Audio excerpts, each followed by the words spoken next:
for what are you shoving food in your mouth last second? This is live. It's an afternoon recording, a rare treat for us and our listeners. This chocolate is a rare treat for me. It's on brand for me to be eating as we begin some stuff. Yeah, I guess so.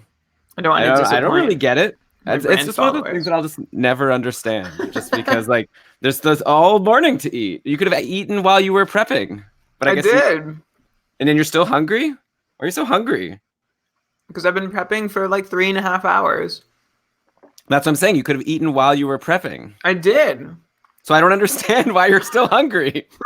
Because it was 3.5 hours ago. I don't know. Oh, okay.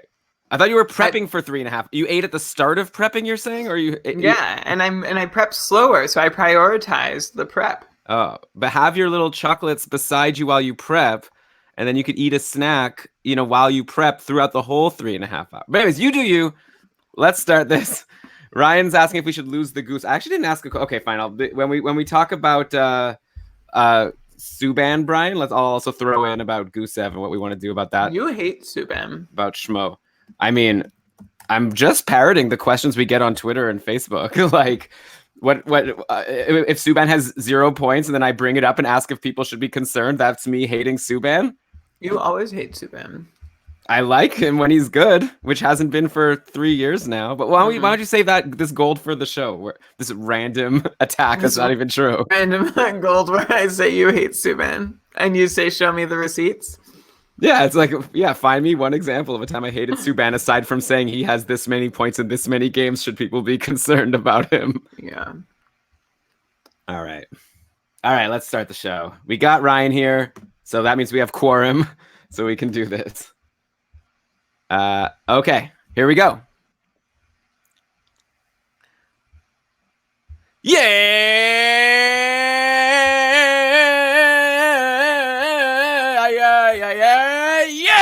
Welcome everybody to another.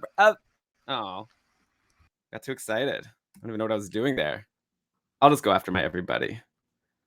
Oh, and let me actually bring my. Okay, I wasn't fully prepared, but now I am, guys. I'm sorry. I just need to get all my things in the right place so I don't have to keep on clicking around for everything.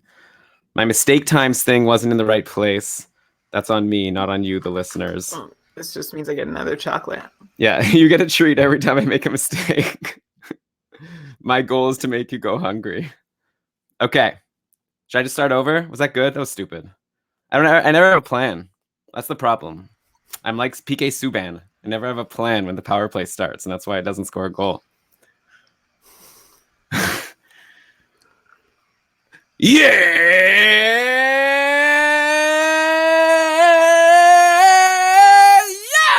Welcome everybody to another episode of the Keeping Karlsson Fantasy Hockey Podcast, the best fantasy hockey podcast in the world, hosted by two guys who want Eric Karlsson in their keeper pools. I got through it. It's okay. I'm your host, Elon Dubrovsky, and with me, as always, is my very good friend, the fantasy hockey robot, the poobah of prognostication. You guys all know him better, though, as Brian Calm. Hello, Elon. Hello, everyone. If you don't watch the YouTube version of the show, and why would you?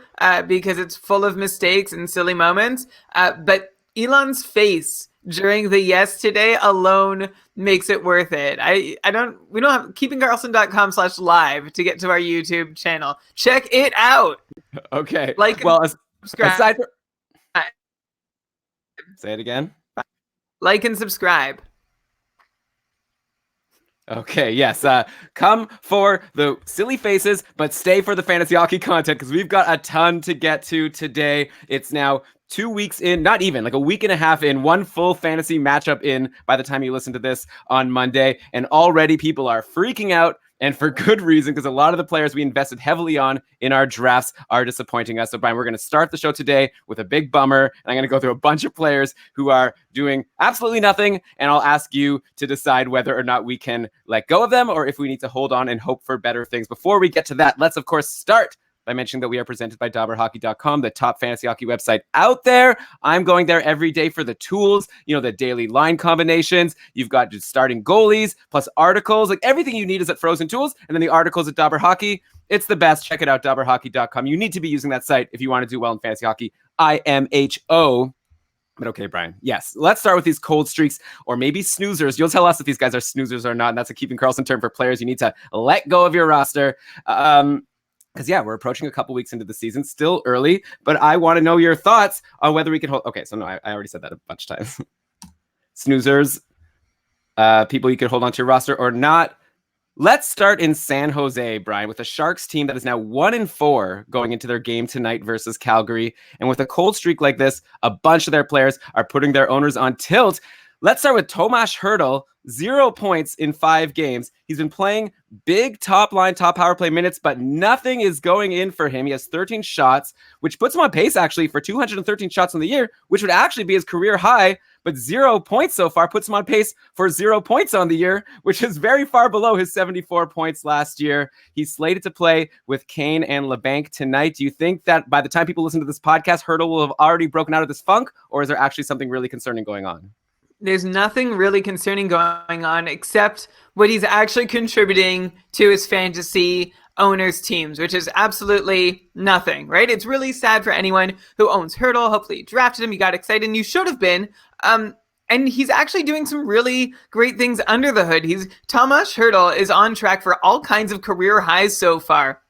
Minutes, shots, shot attempts, expected goals, but of course 0 points to show for it. And it's a great example of what can happen in a small sample and just how misleading the small sample at the start of a season can be, especially when, the scoring is looking wonky right out of the gate and you just can't look back to last week for memories of happier times. For Tomas Hertl, you've got to look back 6 months to get those memories of happy times. But please look back 6 months, look back a year, and just remember how great a hockey player Tomas Hertl is, because I look at the numbers beneath the 0 points in scoring that Hertl has provided, and I see no cause for concern.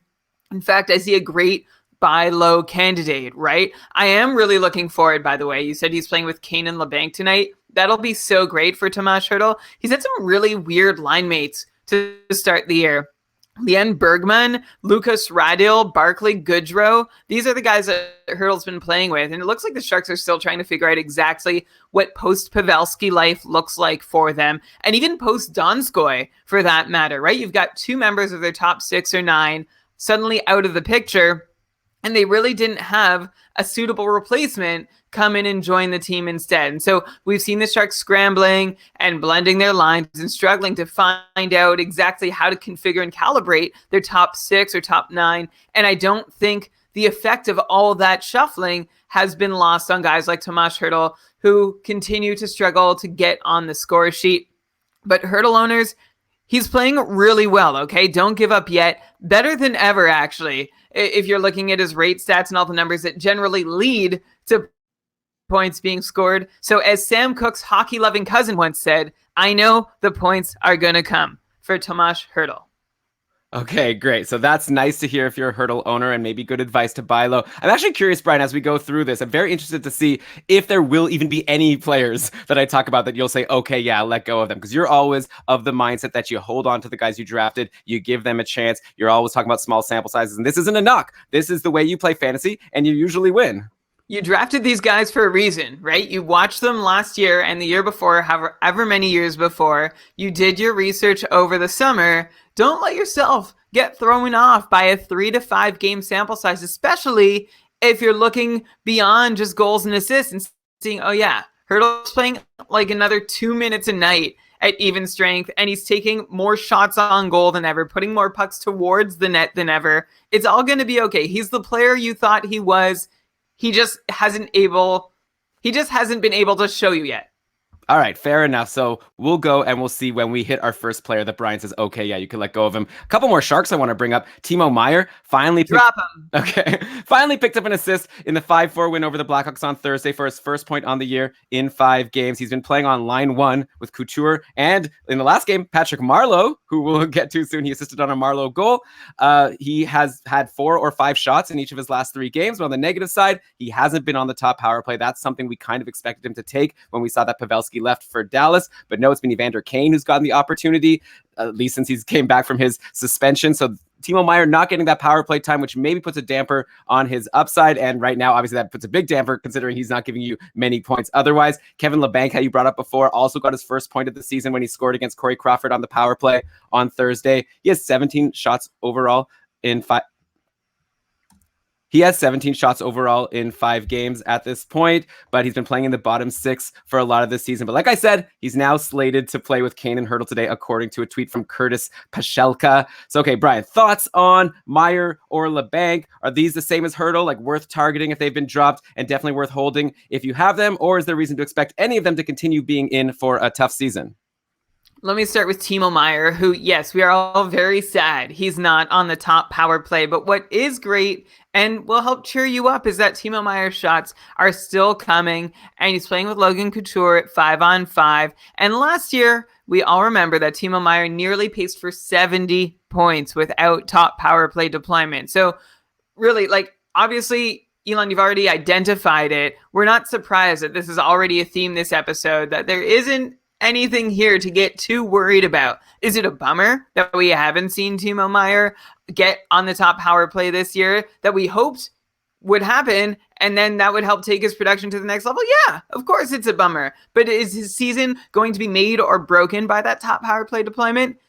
I don't think so, right? And also, if anybody's really holding their breath for Meier getting on the top power play, there's still a good chance, right, that they're going to shuffle the deck, especially because San Jose is just 3 for 20 on the power play so far this year.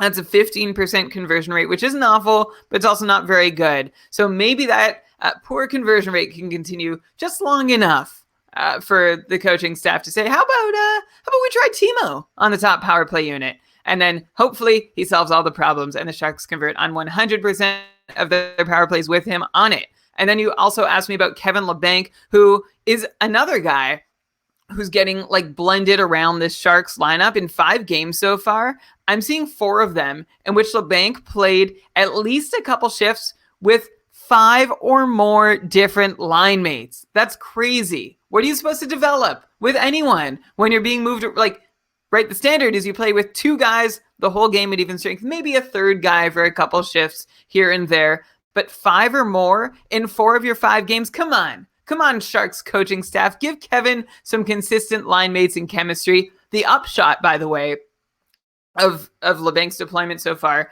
while he's getting blended around with line mates, his time on ice has increased, as we'd hoped, by 2 whole minutes at 5-on-5. And beyond that, the good news is that not only has Labanc held his rate stats, they've actually gone up.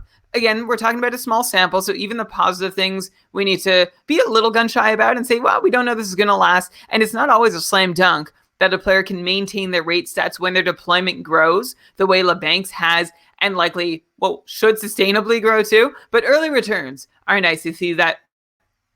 But early returns are nice to see Kevin Labanc so far flourishing in the extra time that he's finally being given to play.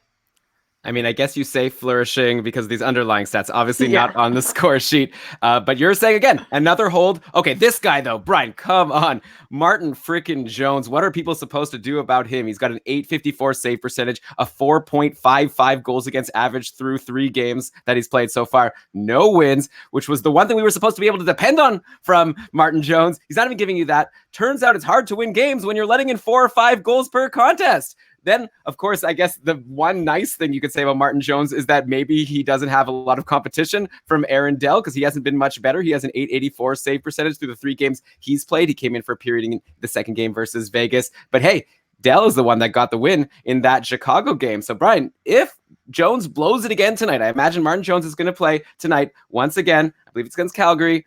At that point, can we tell people, because they're going to be listening already tomorrow, can we tell them they could probably let him go, especially if a guy like, say, like, I don't know, Ranta or Grice, like it's a pretty shallow goalie situation in free agency and some of these, 50-50 guys are available? At what point can you just like let go of Martin Jones, even though you drafted him pretty high, expecting San Jose to be a great team? And they might be a great team, but I just can't imagine Martin Jones being valuable. But hey, I could be wrong. Big fat oof for Martin Jones and really all the San Jose Sharks to start the season. You're right that the Sharks can't be expected to really succeed when their goalie isn't doing so well, but I think the Sharks need to share the blame with Martin Jones. They're making some dumb mistakes, some high-risk plays early this season, trying to make like the perfect, beautiful play when they need to keep it simple, stupid. And especially the risk for that sort of thing sometimes goes up when you find yourself in a deeper and deeper hole early on. It's never fun, and teams just want to sort of, flash their way out of it. But they haven't been able to so far, and the Sharks on the whole have not been doing Martin Jones any favors. They have offered him a .918, a .919, a .913 expected save percentage at 5-on-5 over the last 3 years. This season so far, they are offering Martin Jones an expected save percentage at 5-on-5 of .896. So that's pretty difficult circumstances within which to work. That's sort of like what Jonathan Quick had to work with last year in LA.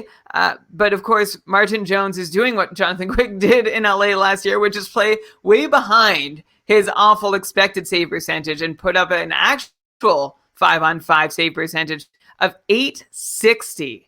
San Jose is going to find it very hard to win as long as that lasts. The tricky part also for anybody owning Jones who's saying, okay, well, the team's going to correct things and he'll settle into and everything's going to be okay. That would be a thing I'd love to say, except Peter DeBoer has recently stated his desire to use Aaron Dell more if Dell can show that he's capable of it. I was reading this article by Kevin Kurse on The Athletic, and apparently it was the plan to get Dell in more last year, which we also thought would happen, but of course he blew every chance he got, and DeBoer didn't feel comfortable doing it. And then this summer, Aaron Dell stayed in San Jose to practice all summer with their goaltending coach. So this could be a fresh start for Aaron Dell to take another crack at Martin Jones's job, which is really there for the taking, so long as Aaron Dell can play reasonably well. So that would be really unfortunate for Martin Jones if he can't pull it together, if the team in front of him can't pull it together before Dell gets a crack. The worst thing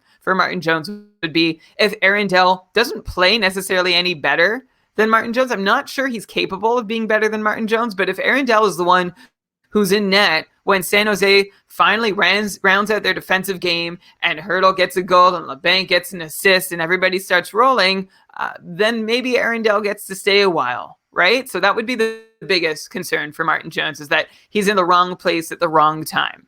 Yeah, I mean, well, that's one of the biggest concerns. The other one is that he might just be a bad goalie. But No, he definitely is a bad goalie, but I don't know that Aaron Dell is any better. Right, yeah, well, maybe there's a goalie in the minors. Maybe there's a Binnington that's going to have to come up and save this team. But for now, scary times as a Jones owner. Feel free to tweet at us at Keeping Karlsson if you think you have juicy goalie free agents. I don't know what Brian would say. I have a feeling I might say like, I don't know. Let him go. Maybe give it another week. Let's give it another week, and we'll get to some more goalies as we go. Elon. Maybe we can compare them to Jones. Elon, the Sharks are 1-4, right? Yeah.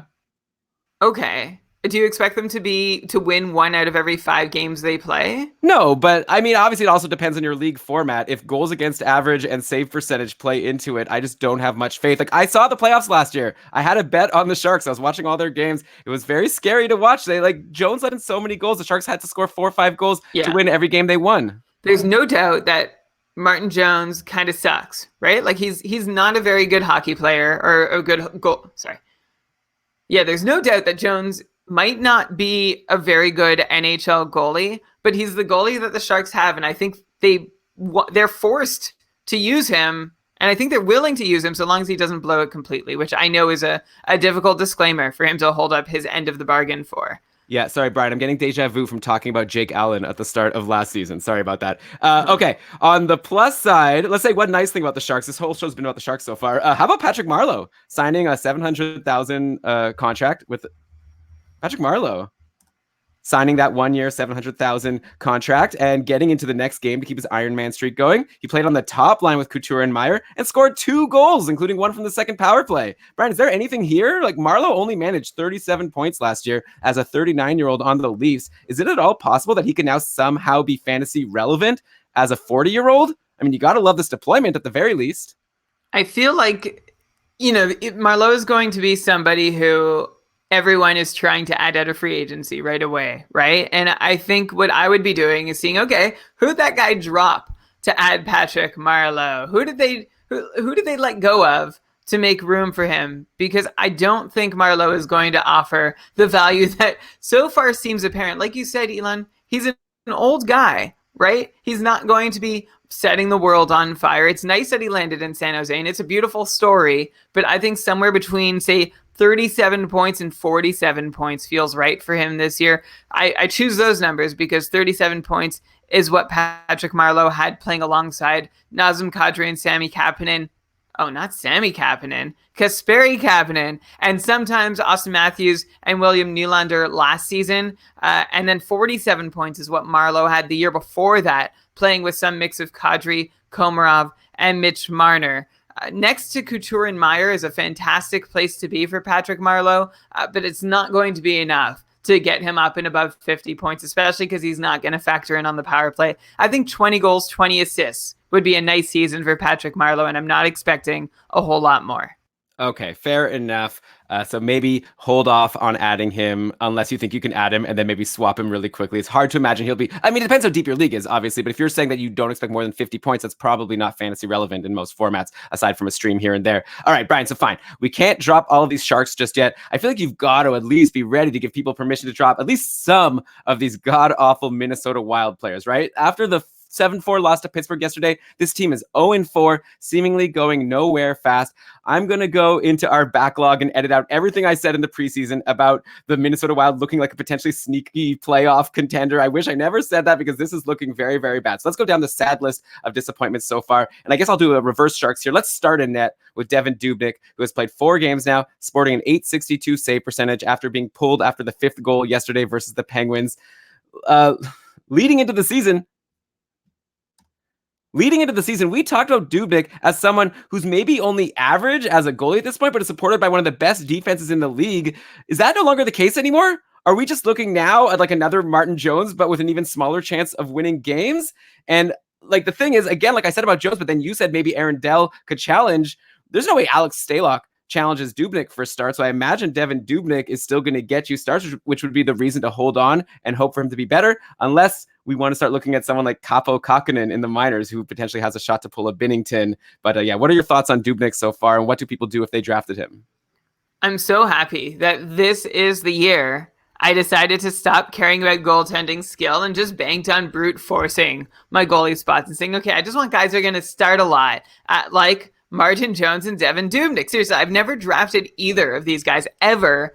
And then I get them both in different leagues, and they're both doing a fantastic job of giving me a rash and wanting to swear off all goalies forever and ever and ever. I thought it was a safe play. These guys are going to start 55, 60 games. The teams have no other choices. And then, of course, they come out laying some really large eggs. And Devin Dubnyk does not have the same "it's the defense" excuse as Martin Jones, because Minnesota is still offering Devin Dubnyk their usual top-end goalie protection. This one here is all on Devin Dubnyk, who's posting an .871 5-on-5 save percentage behind a .936 expected save percentage. Yeah, that's a 65-point difference.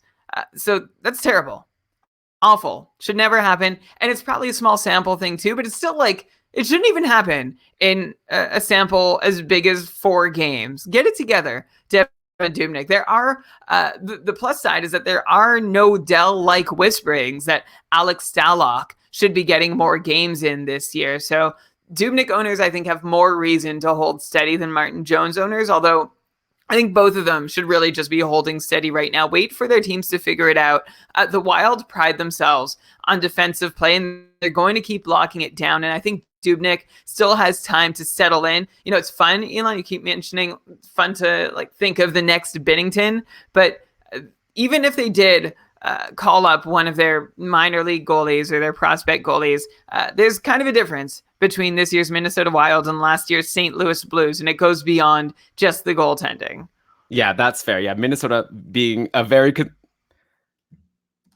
Yeah, that's fair. Minnesota definitely a very concerning team at this point, because look at some of their forwards that we thought would do okay, doing absolutely nothing. Like we've got so far 1 goal, 3 shots in 4 games, Zach Parise. So he's doing nothing aside from that 1 goal, 1 assist and 3 shots over. I'm not talking 3 shots per game, by the way.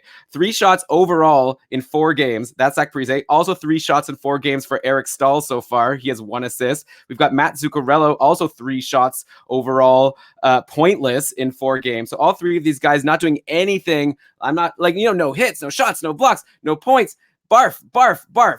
Parise, Staal, Zuccarello. Oh, and if your league counts plus minus, then we're talking barf, but like with a little even coming out of the end. I can't tell jokes. I get too excited. You nailed. You blew it. And if your league counts plus minus, we're even talking barf with a little coming out of the other end, if you know what I mean. Like, this is just a disaster right now. Brian, would you be holding on to any of these guys, or do we need to just let go of all of our Minnesota Wild forwards and maybe the goalie? We already talked about the goalie, but the forwards.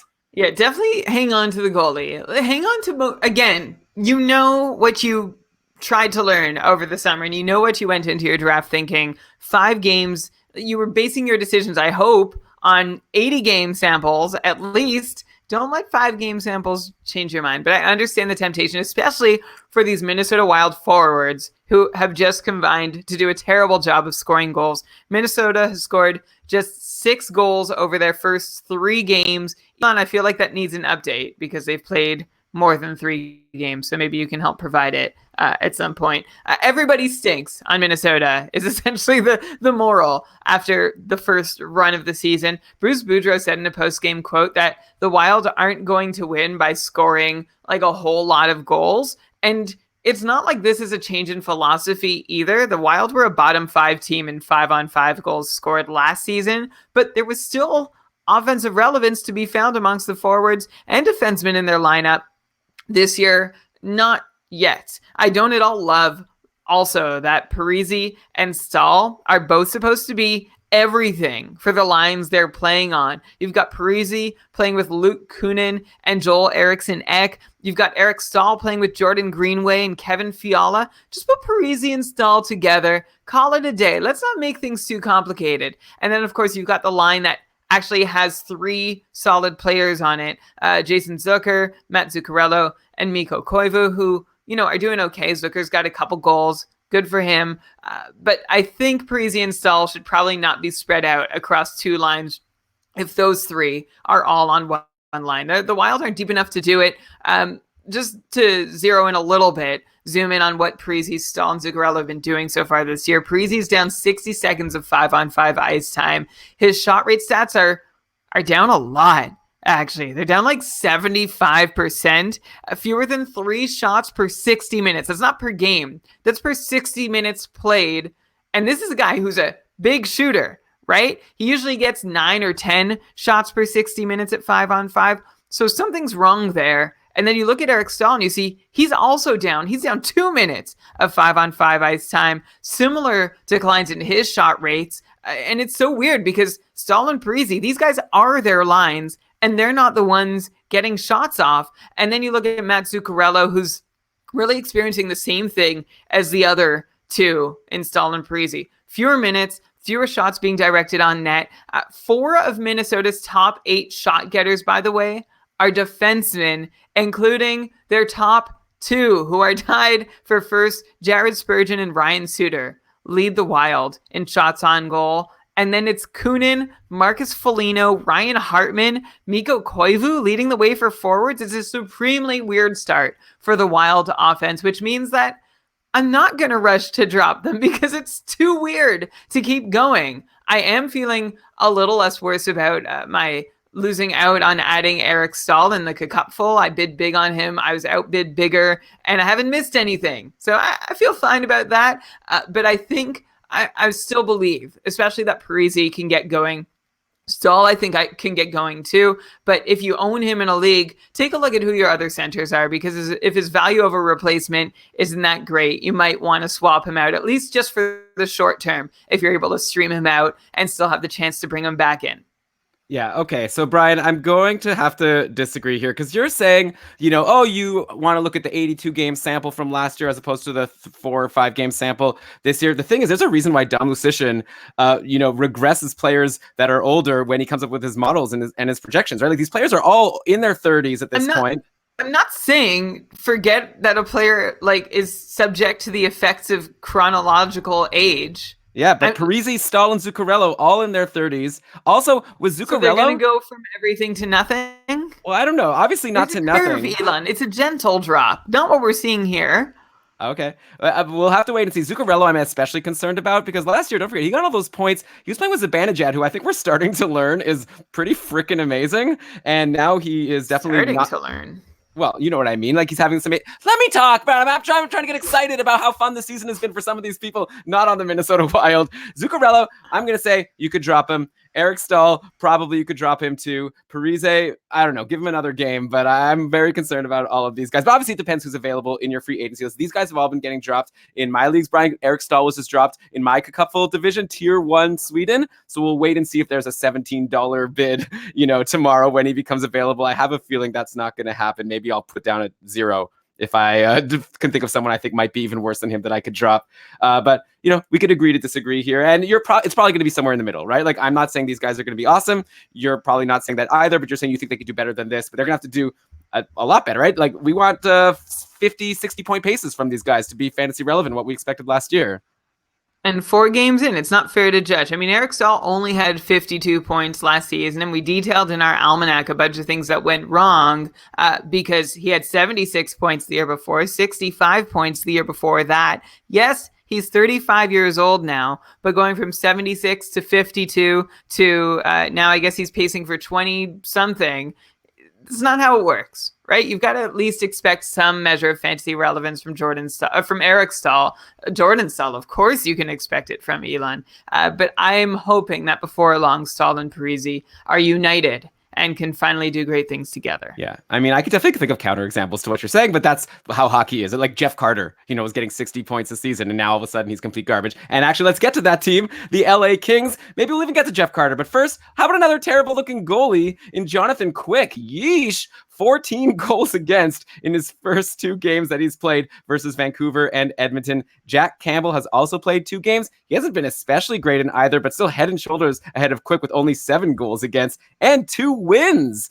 So I assume Quick is likely to play today versus Vegas since Campbell played yesterday. If Quick stinks again, I'm asking this sort of question about predicting the future because people listening to this will already know whether or not Quick stunk because they're listening to this on Monday. But if he stinks again, can people consider finally dropping him if they haven't already, and maybe consider adding Jack Campbell? Like, I've been sort of searching on Twitter, looking at the vibe. Don't worry, Brian, I've been trying to only pay attention to the verified tweets. I know you get mad at me if if I'm paying attention to the nobodies on Twitter. But the vibe is that a lot of people are saying that they think Campbell, basically if the Kings want to have a chance to have a good season and challenge for a playoff spot, they need to switch to Jack Campbell ASAP. There doesn't seem to be much faith in Jonathan Quick at this point. I even saw Kat Silverman tweet saying that she thinks that Jonathan Quick should be sent down to the minors to let him tune up his game. Maybe call Cal Peterson, who's doing a really great job right now. So I don't know. I'm really losing faith in Jonathan Quick quickly. It's time to, I think, drop him. And also, I'm kind of interested in Jack Campbell because this Kings team, we'll talk about the forwards in a second. This team is scoring a lot of goals. So they just need a decent goalie, and maybe you could have something here.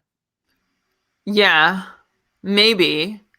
In Jack Campbell, you're saying, but not Jonathan Quick. I still have some faith in Jonathan Quick, who has been awful, right? A .756 save percentage at 5-on-5, where generally your save percentage is better than your all-around number, right? If a goalie has a 9-10 save percentage, sometimes they might have a 9-35 on 5 save percentage because most of the damage happens on the penalty kill. But Jonathan Quick, and the number that should be the best, is a 7.56, which is terrible. And if you're trying to compare him to Dubnyk or Jones, he's more a Dubnyk in that his team isn't doing much worse for him, but he is doing much worse for them. And I can't imagine that Jonathan Quick has a ton of rope. Thank goodness for his contract is all I can say, because I think that does keep him tied to the NHL team. I think there's no way they send him down. The Kings suck, period. I know you're going to say they're scoring a lot of goals, but they're not a good team, and I don't think they're about to make him their scapegoat. They have nothing to gain from that. I wonder if they can try and teach him some lessons in practice or during games. Don't send him to the AHL. I don't like that idea. Maybe because I own him in one league accidentally. Was it on the Patreon cast? I missed the button, and he was at the top of my queue for no good reason. Yeah. Okay. I can see. So you want me to talk about Jack Campbell? I can see him eating away at Jonathan Quick starts, but he's going to have to play better before Jonathan Quick has a chance to rediscover whatever game he does have left. I own Quick. Campbell's available. I'm not dropping Quick outright for Campbell. If anything, I'm actually just dropping Quick outright period. I'm not going to add another Kings goalie to extend my crease misery. Jack Campbell might be good, but the Kings are not, and I don't want to have their goalie.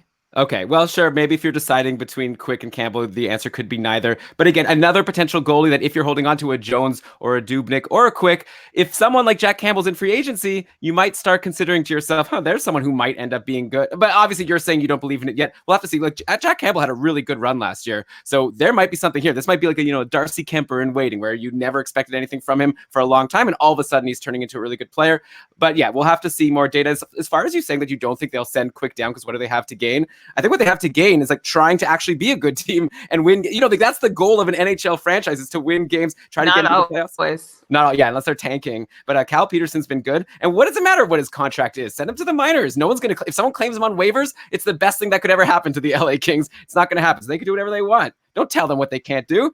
But you're probably right. But hey, this is Kat Silverman. I'm not just quoting a nobody. She was on our show just a couple weeks ago. I think she knows a little bit about goalies. I'll link the tweet in the show notes so the patrons will see it. I'm not challenging her credibility, Elon. I know. I didn't say you were. I'm just saying that it was a thought that she brought up.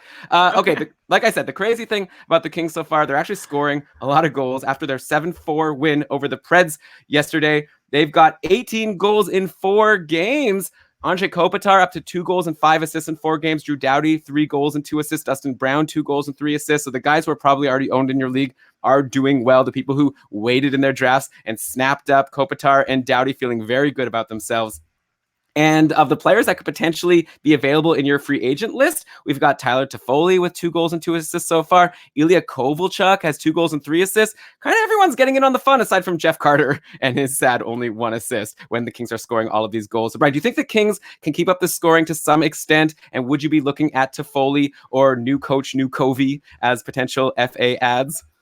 You may not be shocked to hear, Elon, that the Kings, with all this scoring, rank 3rd in the league in 5-on-5 shooting percentage, but you may be shocked to hear that they rank 2nd in expected goals for per 60 minutes at 5-on-5. Like that little switcheroo there. They're right behind Carolina in expected goals rates, and they're ahead of Philadelphia, Vegas, and Toronto.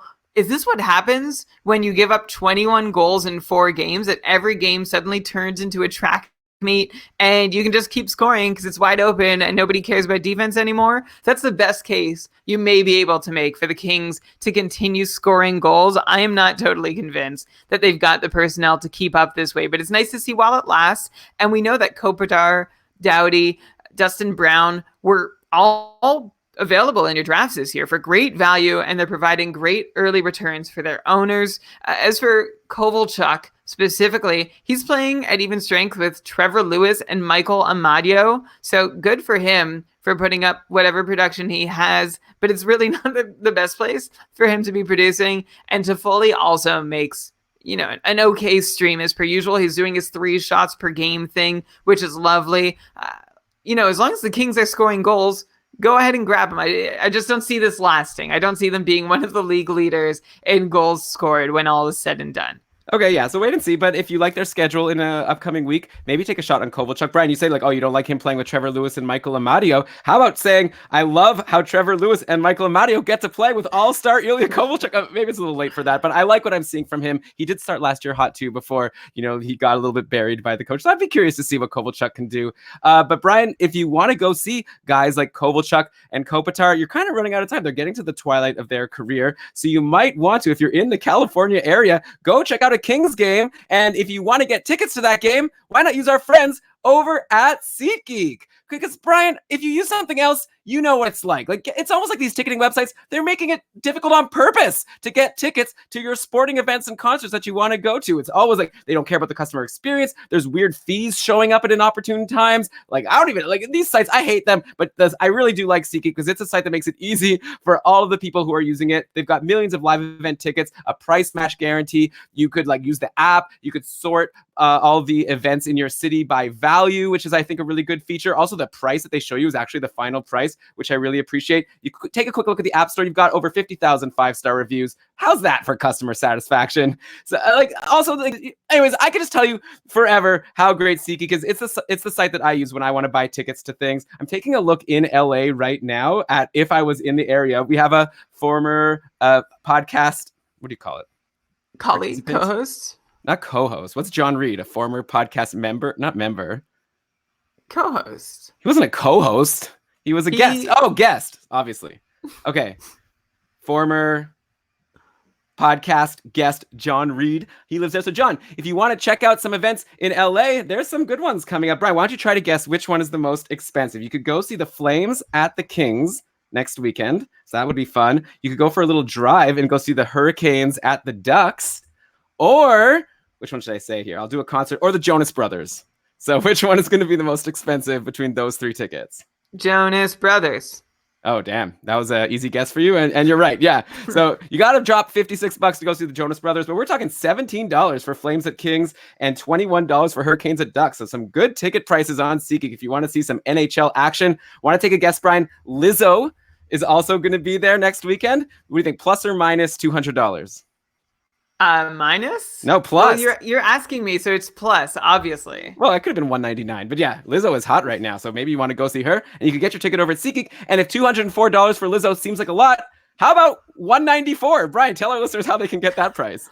Yeah, you can save 5% off that Lizzo ticket or just $10 off your very first SeatGeek purchase. All you need to do is use our promo code. Download the SeatGeek app today and use the promo code KEEPING for $10 off on your first purchase. That's like half the price of one of those Kings or Ducks tickets. That's promo code KEEPING for $10 off on your first purchase. SeatGeek! SeatGeek! Thank you for sponsoring us, SeatGeek. Okay, so let's go to our next disappointing player. So that's our excitement. Now we'll go back to being bummed out. We talked about Jamie Benn last week, and you were optimistic that he would be able to bounce back. And he has 2 points in his last 3 games. So that's a nice start. But now I got another Dallas star I want to ask you about. How about Joe Pavelski and his sad 1 assist in 6 games played? He's been playing with Hintz on the second line lately. Hintz is doing great, but he's not helping Pavelski out so far. It's supposed to be the other way around based on their contracts.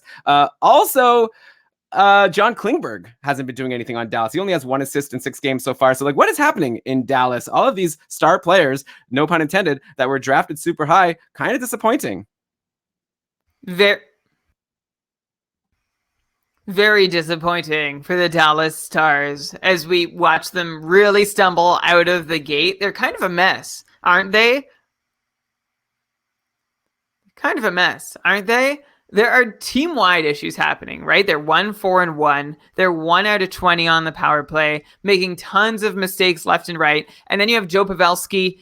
They're in the middle of it, trying to acclimatize to a new role on a new team. And that's probably pretty hard to do under the circumstances. Pavelski is down about a minute of ice time in Dallas, and he's not getting as involved as a Shark. It's too early, though, to say that this isn't going to work for Pavelski in Dallas. Let's see the Stars as a team right themselves first. Did you ask me about his contract? I don't think anyone actually cares, but his contract is probably fine. $7 million for the next 3 years isn't such a huge bet to be making. So if you're in a cap league, I guess that's okay. But yeah, let's not write him or any of the Dallas Stars off yet. Don't forget, Corey Perry scheduled to be back perhaps this Saturday. Oh, wow. Woo, everything's going to change now. And then he'll be injured by next Sunday. So get him for that one game that you can. So John Klingberg also, I assume you're going to say not to worry about him. He's one of the guys who gets drafted in the top 10 of defensemen. People must be really tearing their hair out right now. Klingberg is some cross between the victim and suspect of Dallas's stumble out of the gate offensively, particularly on that power play that's gone 1 out of 20. And by that, I mean Klingberg, can't succeed when the team around him isn't succeeding. But to a really large extent, he is a big piece of that team's success.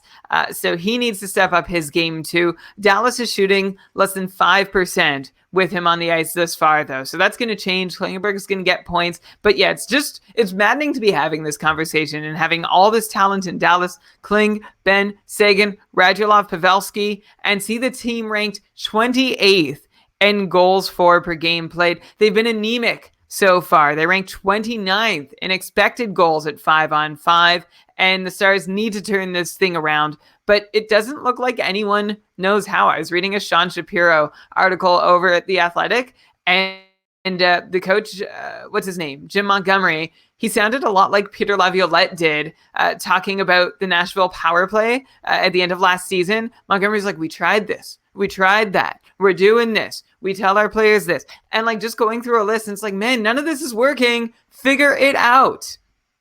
Yeah, I mean, and plus, sorry, I didn't expect that exciting exclamation at the end. Yeah, and I mean, you were saying these numbers about how they're 29th in goals and this and expected goals. They'd be like 31st if it wasn't for Rupe Hintz and his 4 goals in 6 games. He's the only one doing well. So yeah, you'd got to think they'll be able to figure it out with all this talent. I'd be holding on to Pavelski and Klingberg. So it looks like we haven't really had any people that you've said to drop yet. I've said maybe these Dallas guys and Jonathan Quick. Sorry, not Dallas guys, Minnesota guys. I said those Minnesota guys and Jonathan Quick. You're still saying to be patient, but I definitely agree with you on the Dallas Stars. Okay, let's go to New Jersey, Brian, and let's stick with some more troubling defensemen, starting with PK Subban on the 0-5 New Jersey Devils. The Devils took another tough loss yesterday, 3-0. They got blanked by Tuukka Rask and the Bruins and are definitely not looking like the up-and-coming team we were expecting going into the season. And while I could talk about guys like Hall, Gusev, Hischier. Like, these guys are not producing like we expected so far, but at least they have a couple of points. People are starting to get worried about Gusev because of his weird line placement. But the one guy that's really jumping out to me is PK Subban. Only a sad 1 assist, which he picked up in the first game versus the Jets, and nothing since. And the big thing that worries me about Subban is that this is nothing new, right? Like, this guy struggled last year to only 31 points in 63 games with the Predators. And I know we explained it away, like Brian, you explained it all away in the almanac, and how you think that he, deserved better, and how you think like getting this fresh start in New Jersey was going to mean that he was going to totally bounce back to his numbers that he had in Montreal. So far, not even coming close to what he did last year. Obviously, it's a very small sample size, but is it possible that maybe that 40-point pace that PK Subban put up last year, maybe that's like his upside at this point, and, not the floor that we were expecting him to be able to jump off from now that he's on the Devils? Like, are you worried about that at all? Like, maybe he's just not as good as he used to be. Hey, are we, you can hear me okay? Yeah. Okay, great. You went out for a bit. But I think you're good. Okay. Okay. So do you hear my question? Yeah, I did. Because, yeah. You said, what about his floor, right? Okay, one sec. I said... I see what you wrote. No, but I sort of went off script a little. I was having fun. Yeah. I said that, is it possible that even though you explained away his 40 points last year and thinking that he could, be so much better now that he's on New Jersey, what if he's just not as good anymore and that 40 points isn't his floor? It's actually like the upside. Okay, got it. 40 points is still his floor, and I don't think it's his upside. Elon, you're skipping the headline here, which is the New Jersey Devils have combined for 9 goals in 5 games. And if the Devils have only scored 9 goals, how many points should we reasonably expect Subban to have picked up on those? 3 points? 4 points? And on the power play, the Devils are 0 for 15, which is where we really expected to see Subban's production get a jump start. So you can already hear me asking for calm, Elon, when we talk about Subban's start to the year. I know you feel like giving up on him, and you sort of voice this on the almanac. I know. Not true. Yeah, not true. You did, because he's not been great in Nashville, and he's getting older, and you're just like, does he have that extra gear? Like, this question for you isn't so new. Like, I know you were excited about him going to New Jersey and agreed that it was better than Nashville, but I think when I put up my like 60-ish point thought on him, you were like, no, like we don't know. We don't know that he can still do that. And I would love to see him get the opportunity to do it in New Jersey. So the question is he getting that opportunity so far? And the answer is yes. In a way, his role on the power play as a Devil is there so far. He's averaging 3 minutes and 42 seconds per night with the man advantage, which is somewhere between his Nashville deployment and his Montreal deployment, which is a good start. But the curious part of it is that Subban is not shooting the puck at all the way he did in Montreal. Just 1 lone power play shot so far in his first 5 games with New Jersey. In that time, Taylor Hall has taken 7. Then Nikita Gusev has taken 4. Simmons and Palmieri have taken 3. So I don't know that he's going to get to be this bombs away power play quarterback that he got to be in Montreal. Keep in mind, when he was in Montreal, you had Pacioretty, and that's about it for other players who you want shooting on your power play. Subban often doubled the number of shots that other forwards on that top unit had in Montreal, and for good reason, because there was no Taylor Hall in the picture there. So we're going to see if PK Subban not taking a lot of shots on the power play is by design, or just an early quirk, or maybe it is by design and it's something that's going to be adjusted because it's not working right now, right? Like the best hope Subban owners have is that the Devils continue to fail on their next 3 or 4 power plays and say, okay, it's time to change things up. PK, you fire away from the point. Okay, I'll keep going. Oh, I could go. I could jump in. No, I have more to say. I just sort of lost my spot. Okay. Another thing about Subban as a Devil moving back to 5-on-5 is that he has this super low pace. And when I say pace, I'm not talking points. Pace is a word we can use to describe just how many shot attempts are happening while Subban is on the ice. And there aren't many for, and there aren't many against. They're like both in the mid 40s, where you would expect numbers around 55, 60 shot attempts per 60 minutes, either for and or against. So it's kind of weird that the pace is so low. And again, I don't know if this is by design or just an early season quirk for the Devils. But it's another reason to think that what we're seeing from Subban early this year isn't what we're going to see from him the rest of the way. And that's why I'm going to be poking around to see if I can reasonably buy low on PK Subban, because we haven't seen much out of the Devils offense yet, but I'm confident that once we do, Subban is going to be a part of it. Yeah, that's fair. I mean, it's funny that you said like the best thing that could happen to him is that the power play is terrible and they change it up. But like another way that goes is that he just gets bumped from that power play and they get Will Butcher back on there. No way. I mean, okay, I just think, like, again, you're, like, now mischaracterizing me as saying, like, I'm, like, super down on PK Subban. I'm just not as super high on him as people, you know, talking about 60-plus points. Maybe we are just looking at, like, a 45-point defenseman, which isn't that bad. And I know we all love PK Subban. He's such a great guy.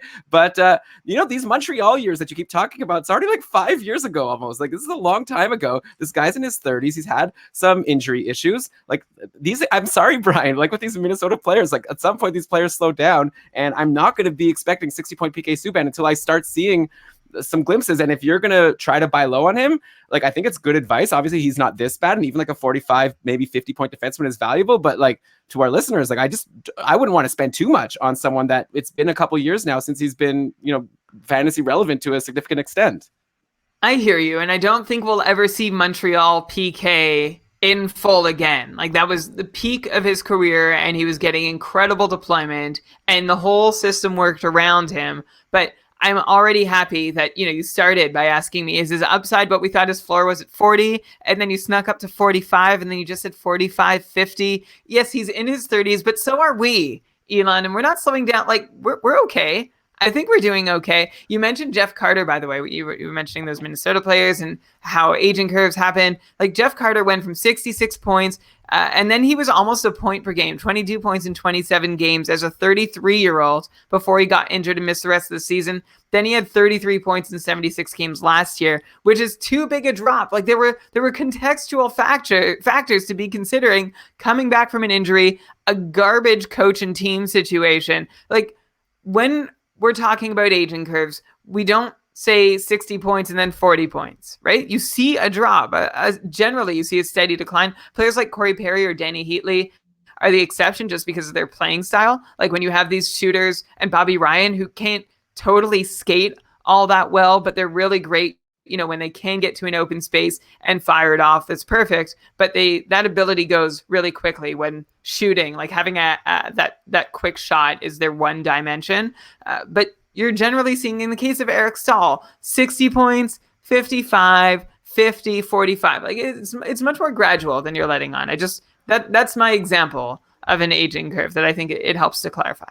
I mean, that's fair, but I also think there are a lot of exceptions, and some of these players might be exceptions. Like, the league is also changing. It's younger, it's faster. Like, it might not be the same as, you know, back when you got into the podcasting game 5-6 years ago. So we'll adapt. We'll see. You saying that I've stopped looking at research and data and statistics in the 5-6 years since we've started the podcast? Nah, I'm just making jokes. I don't know. You're probably right. What do you want me to say? Like Subban, I don't think he's a 60-point guy. Let's just wait and see. We'll swing back to him and those other Devils like Gusev and you know, even Taylor Hall at some point. You know, in a few weeks if the Devils are still struggling, and we'll see like if we need to adjust our expectations. We also spend considerable time in our almanac marveling at these 30-year-old players. In fact, you were the one making the argument that players can stay good for longer because of like better conditioning and training. And we were talking about all these guys, like, I mean, they were super elite, like Crosby and Giroux, who saw more minutes and fantastic production, like better than they had in recent years. I mean, Stahl and Jeff Carter and PK Subban aren't necessarily the same tier of elite, but they're still better than most NHL players, or they were at one point in their career. I think we can afford them some slack. Okay, so we'll give them some slack, but at the same time, we got to try to win our fantasy leagues this year. So I'm bringing it up, and I also don't think you could just group everyone together. Every player is a unique situation. PK Subban, I brought up an injury concern. There's other things to consider. Eric Stahl, whatever. I don't want to talk about these guys. We got to get through all these disappointing players because I want to be excited at the end of the show and get people, excited about some players that they might be able to add from free agency if they decide they want to drop some of these guys. But the sad train still must go on for a little longer, Brian. Like with Subban, I'm not loving what I'm seeing from Oliver Ekman-Larsson, who we thought maybe could get a bump from Phil Kessel joining the fold. Like, he's been a 40 to 45 point guy forever. And we said in the almanac, well, the Kessel's there on the power play, this should be great. But nope, so far through 4 games, OEL has 1 assist to show for himself, which he picked up on a Grabner goal in the 3-2 overtime loss to Colorado yesterday. This Coyotes team is not looking like they've improved their scoring prowess at all. And Oliver Ekman-Larsson is not inspiring the least bit of confidence that he could even match his 44 points from last season. And of course, Ekman-Larsson, he isn't alone. Like Phil Kessel, the one who we thought was going to be the savior, only 1 assist in 4 games. Derek Stepan, just 1 goal. Clayton Keller, he has 3 assists, which is nice. But Brian, do you foresee us getting to a point where we may have to suggest that it's not worth owning any Coyotes in fantasy aside from the goalies? And if yes, how far away are we from that moment if these guys continue on the paces that they're currently on? I don't know we're going to get to that point. We know Arizona is not a terribly offensive team. And so we definitely need to check assumptions at the door that anyone is going to stand out in a really marvelous way. We certainly pointed out that 32-year-old Kessel coming to the team isn't going to fix things on his own. And of course, Nick Schmaltz is not getting the deployment you'd hoped for going into the season. All that said, 7 goals in 4 games for the Coyotes probably is not going to be the norm in the desert. They're shooting just over 5%. And that includes on the power play, where they're 0 for 9 to begin the year. And I'm saying they're shooting just over 5%. That's bad, okay? Around 9% is a lovely place to find your team shooting. Even if you're not shooting that well, about 7.5% is reasonable. So the Coyotes should be doing better. And those are 5-on-5 numbers too. So lift them a little bit to account for the power play. And you'll see the Coyotes are behind, but in an unsustainable way. They're going to do better. I think it's kind of a sneaky buy low time for Arizona, though I will voice my continued concern that the Coyotes might choose to remain very much defense first in their approach, which is going to limit the offensive upside of anyone who plays for them, regardless of how good they are on their own. Like if you're Clayton Keller or if you're Phil Kessel. But Arizona's shot rates and expected goals are mid-pack-ish healthy, and they have that low shooting percentage. So I'm not at all ready to say that 7 goals in 4 games is who the Coyotes are. There are goals being left on the table early on that are going to come eventually. When they do, you can enjoy your Keller and Kessel. Then the rest is kind of a crapshoot, but Ekman-Larsson and Stepan should at least be reasonably relevant. Ekman-Larsson more so than Stepan, but there's still reason to hold Coyotes skaters. Yeah, for now, I don't know. We'll have to touch base again in a couple of weeks. I know you want to drop all these guys. And the answer here, for the Minnesota players and the Coyotes, it all depends on who's available in free agency, right? In shallower leagues, drop Ekman-Larsson, drop Phil Kessel, drop Eric Stahl especially. He's definitely the lowest on the low end of all the players we've talked about so far today that you might want to drop. It's all relative, but you could be considering these guys to be at the low end of your roster. If you're someone who dropped Paul Stastny early on in the season, dropping these guys makes some measure of sense too. But I think than Stastny was when we all dropped him. Well, yeah, the thing with Stastny, we'll get to him in a bit when we're talking about the happy players. He was getting jumped because he was playing on the 3rd line. Now he's back on the 2nd line. So now you feel like a dummy if you dropped him and now he's going to probably play with Mark Stone for the rest of the season, and someone else is going to enjoy that production after you drafted him. We'll get to that with these Coyotes guys like Stepan and Keller and Kessel are getting top deployment and still doing nothing. So I feel like it's a different situation. And yeah, we could wait a little longer. You're saying maybe they're due for a few more goals. I sure hope so, because Phil Kessel, we talked all summer about how he was a big part of that Pittsburgh power play, but Pittsburgh seems to be doing okay, and Phil Kessel so far nothing. So hopefully he can start to spark that Arizona power play, make Oliver Ekman-Larsson worth holding, as well as Kessel himself. I should also go ahead. Okay. One more D-man, Brian, that I know you're going to be annoyed that I'm bringing up and asking if we could drop him. If you were annoyed about PK Subban, you're definitely going to be annoyed about me. Oh, Not. did Sorry. did you not want to talk about the Oh, goalies? oops. Okay. Oops. Okay. Just quickly, Sure. just a little quickly, I made a mistake. I forgot them. just a quick mention. Yeah. And then, Brian, I did mention that the Coyotes that you for sure want to hold are their goalies. Antti Ranta finally played yesterday, his first game of the year. He was solid, stopping 29 of 32. And actually, Brian, how I don't like counting overtime goals against when judging how well a goalie played. Like overall, you see, he let in 3 goals on 32 shots. That's like fine. But he actually did a lot better. It's just that third goal that he let in was in overtime, which is a much harder shot to stop. So Ranta, trust me, he played well if you were watching the game. Darcy Kemper sporting a sparkling .957 save percentage through the 3 games that he's played. Where are we standing with this goalie situation now? Ranta's back, but at this point, I feel like I just want to assume it's going to be a 50-50 split with great save percentage in low-scoring games. Like, are you still of the mind that Ranta has the job? It's his job to either hold or win pretty easily? Or do you think at this point, like Kemper has proven that he's really good and it's probably just going to be 50-50 and they'll go one then the other without either of them jumping up in games played? No, I'm with you that it looks to me like it's going to be a 50-50 split. Darcy Kemper has come out very strong with a .957 save percentage over his first 3 games played. So way to go, Darcy Kemper, really proving that he can at least handle the timeshare. We had Kat Silverman on during our auction draft episode, and she had a lot of really lovely things to say about the way he's progressed in his career, which, throws into doubt my standing theory, or at least it was my standing theory for a while, that goalies don't improve. What you see is what you get. But like, it sounded silly always, but I didn't have a whole lot of counter examples, and Darcy Kemper is proving to be one that might make me reconsider. He trained in a different way. He got a new coach, new support system. Great. Good for Darcy Kemper. And I think he has pushed Antti Ranta out of being a surefire number 1 and into a 1A, 1B split. And the 1A might even be Darcy Kemper. Yeah, and plus, Antti Ranta, very injury prone, as we've seen. So hopefully his injury troubles are behind him. But if somehow Kemper is available to you, which I doubt he is, but right, like the minute Ranta goes down, you definitely want to jump on Kemper. But either way, you probably just want to have both of these guys. They're probably going to give you good save percentages and goals against averages when they play because they're such a low-scoring team, but they play very low-scoring games. Right, another defenseman who, again, wasn't great last year, but you thought, he'll be fine. It didn't happen. Just like PK Subban, we got to talk about Shane Gostisbehere. Only 3 games so far for Phillies. They've played like the fewest games of all the teams, but no points for Gostisbehere. Still seeing less than that 20 minutes per game that I was concerned about at the end of last season. It's new coach, same ghost, as opposed to new coach, new Covey. We're also talking like 1 shot per game so far for Ghost Bear, and either like a hit or a block in each of those games. So like no peripherals, low minutes, no points. He's still on that top power play, but man, like this is a tough guy to have reached for in a draft, expecting a bounce back. And then watching this so far, like again, only 37 points in 78 games last season. Brian, is this like Subban territory where you're just going to tell me that Elon, get your head out of your butt, like this guy's great and you don't need to give up on him after only 3 games? Or do you see reasons for concern? I'm not as sure about Gostisbehere as I am about Subban. Let me do that again.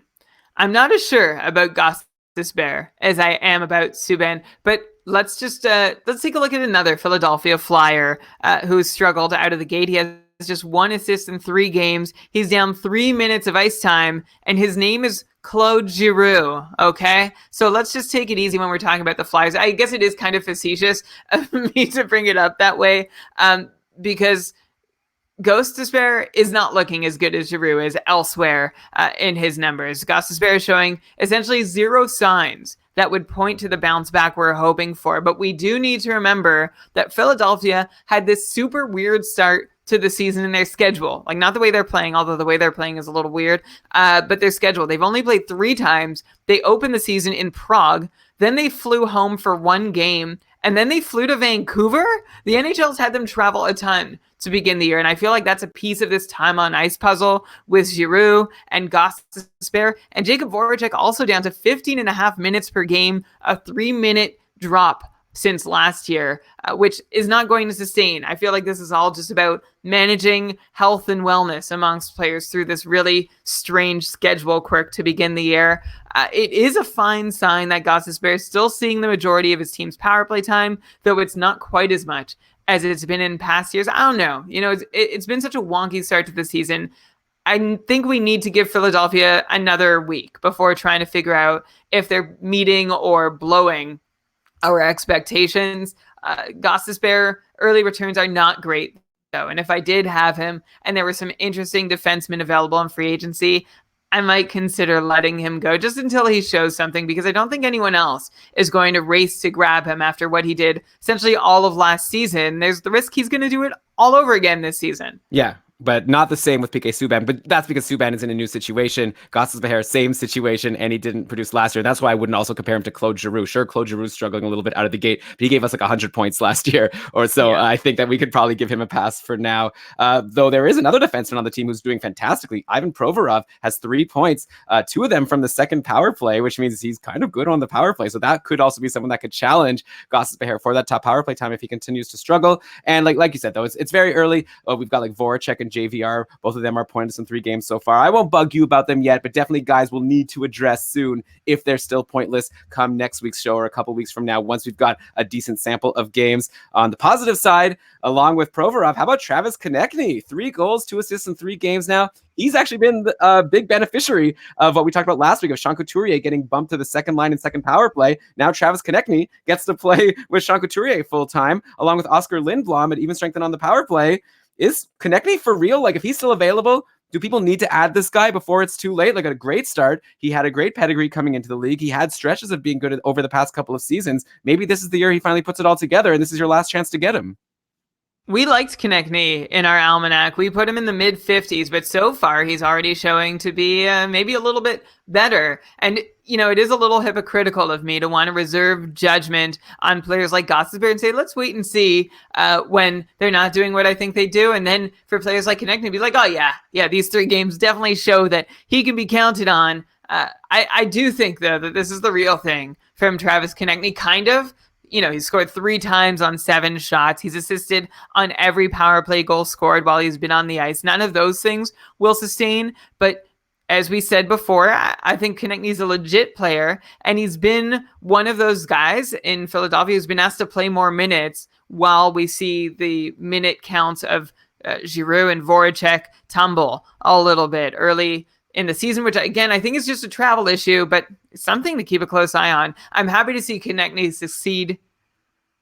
Something to keep a close eye on. I'm happy to see Konechny succeed in any case, and I think a 55-point pace should come to him this year, with upside to even hit 60. I love that he's playing with Couturier, but he's still in a good spot, even if he does end up landing with Kevin Hayes and like Jacob Voracek on the other side.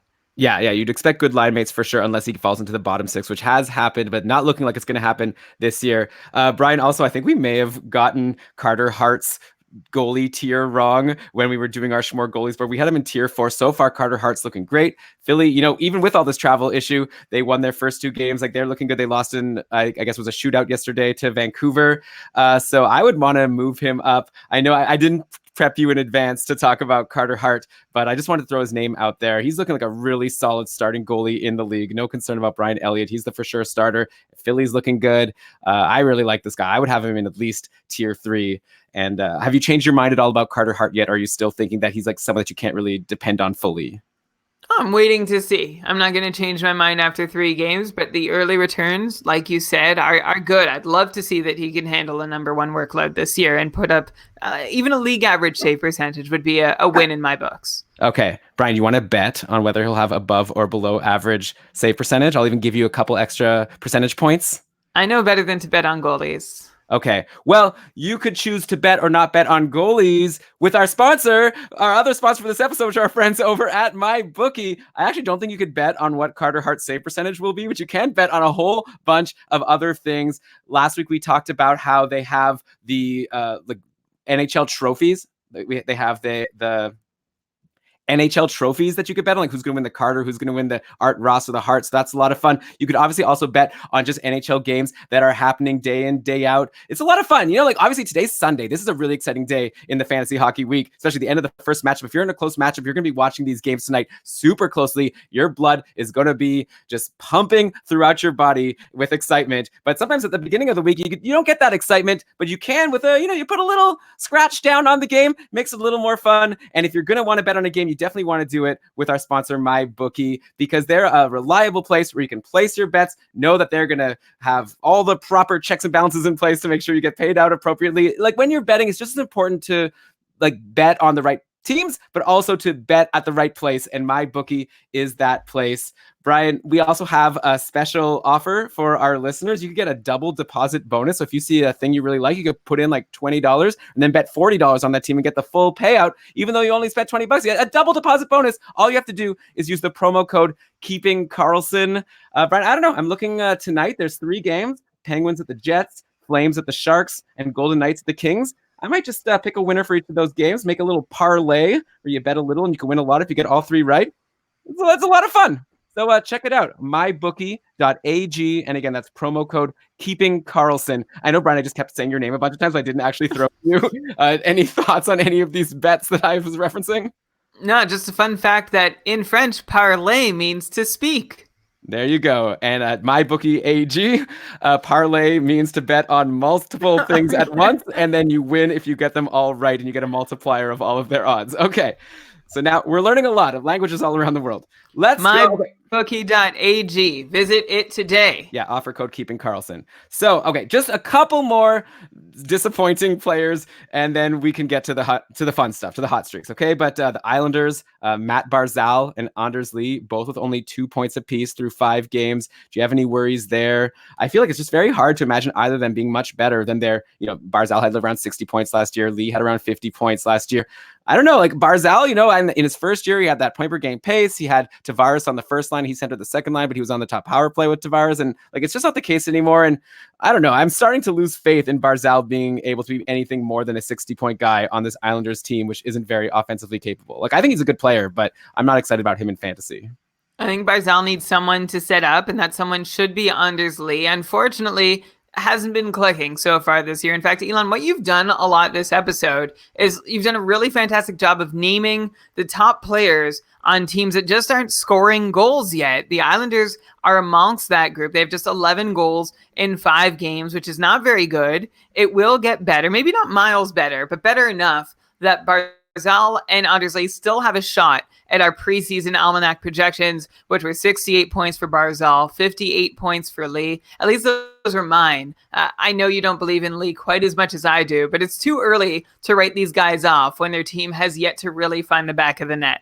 Yeah, I mean, I'm not writing them off, but I think I'm going to go closer to 60 and 50 as opposed to you being closer to 70 and 60, a little bit below. So yeah, another quick one, then we'll move on to the hot streaks. Mike Green on Detroit. He's pointless in 5 games so far, and Detroit's been scoring a lot of goals. Mike Green, remember, he had a 50-point pace last season in the games he played before he got into all those injury troubles. He's seeing the least percentage of power play time in his career. He's only been on the ice for 36.2% of Red Wings power play time this year, so he's entrenched on that second unit, which is a lot worse than the first unit. Does that pretty much explain it? Is there any hope here aside from if for some reason Hronek and Chalowski see the top power play to Mike Green? Can you just let him go? Is he done with being a fantasy relevant defenseman at this point? I had a little bit of regret when I did not end up with Mike Green on any of my fantasy rosters. He was always available late in my drafts and even in free agency, and I just couldn't really pull the trigger, which is how I felt last year. And then I paid the price for it as he ended up being fantastic. And I ended up having to trade for him instead of just getting him for free. But this year, I feel like I'm not going to feel exactly so bad about not having Green on my roster. He's seeing almost 90 seconds more of ice at 5-on-5 each night, which is probably not what you expected me to say. That's great that he's seeing more 5-on-5 ice time. And with his 5-on-5 scoring, he could still be a fringe relevant fantasy player. Last year, he had 18 5-on-5 points in 43 games, which is a really good pace, right? That's almost 35 points or so at even strength. You pop on another 10 at least on the power play. That gets you to 45. But to really be worth owning, Mike Green does need that power play scoring, and that doesn't seem to be something that the Red Wings are keen on prioritizing early on. And if you think about it for a minute, why would they? Why not let Chalowski and Hronek get their reps in, build for the future? There's not a whole lot of sense in having Mike Green up there, really, in a year where the Red Wings are not expected to make the playoffs and are just trying to, build and develop their team to make runs for future seasons. So while I wouldn't say Green is going to be awful all year, his upside is limited to 35, 40 points maybe if he's not a regular on the top power play. Right. So then it's just up to you to decide if that's worthwhile in your league or not. He's been okay with peripherals. I guess that extra ice time is helping him get a few more like blocks and shots. But yeah, nothing going in so far. He's not going to be pointless forever. So if you decide to drop him, don't be surprised if then he gets an assist in the next game. You're like, oh, why did I drop him? But like, that's what's going to happen. He's not going to go pointless in 10 games. I don't think. Correct me if I'm wrong when it happens. All right. So Brian, let's end this sad section of the podcast. Put it in the back of your mind. If you have any of these players we've talked about, now you can start thinking about other players that might be available for you to add or, I don't know, trade for, though I guess you don't want to buy high on any of these guys on super hot streaks. But I'd love to get your thoughts on some of these players that are coming out of the gate super strong and whether you think they can keep it up. And I want to start right in Winnipeg with Patrik Laine loving his new lot in life on the top line with Scheifele and Wheeler. Even with his pointless game yesterday, Laine's up to 3 goals and 7 assists in 6 games so far. You know, he said in the offseason there was that interview which then was apparently like misquoted or something, but he was saying he was like disappointed that he didn't get to play on the top line. Looks like maybe that was part of the contract negotiation. Who knows? But he's there. He's loving it. He's doing great. Brian, is this enough to get us back to thinking of Laine as the stud that we saw him as going into last season? Like, can we just throw away that weird end to the year last year where he wasn't getting points at all and just go back to saying this is a potential 50 goal, 80 point scorer year in, year out? And if you have him in your league, you got to hold on for dear life. That's what we all want to do.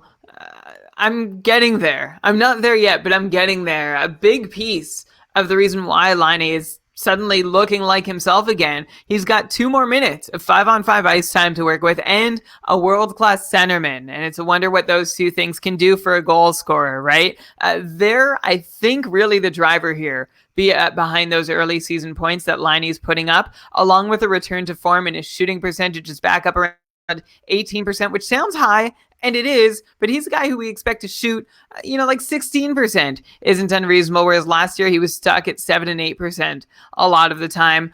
The one thing that still concerns me about Laine is that his rate sets are actually worse than they'd been in the past couple years. So we've got to wait and see how things balance out. It could be a good time to explore selling high, but I honestly doubt you'll get a whole lot. There's probably more value in just keeping Laine, especially if you got him at a really reasonable price at your draft. I'm optimistic. I never thought he left, right? I think he had a really rough season last year. We couldn't really explain it away. I think he's still got big 40-goal scoring seasons ahead of him. It's just a matter of how soon he can get back on track, and playing with Scheifele and playing more often is a really great way to help get him started getting there.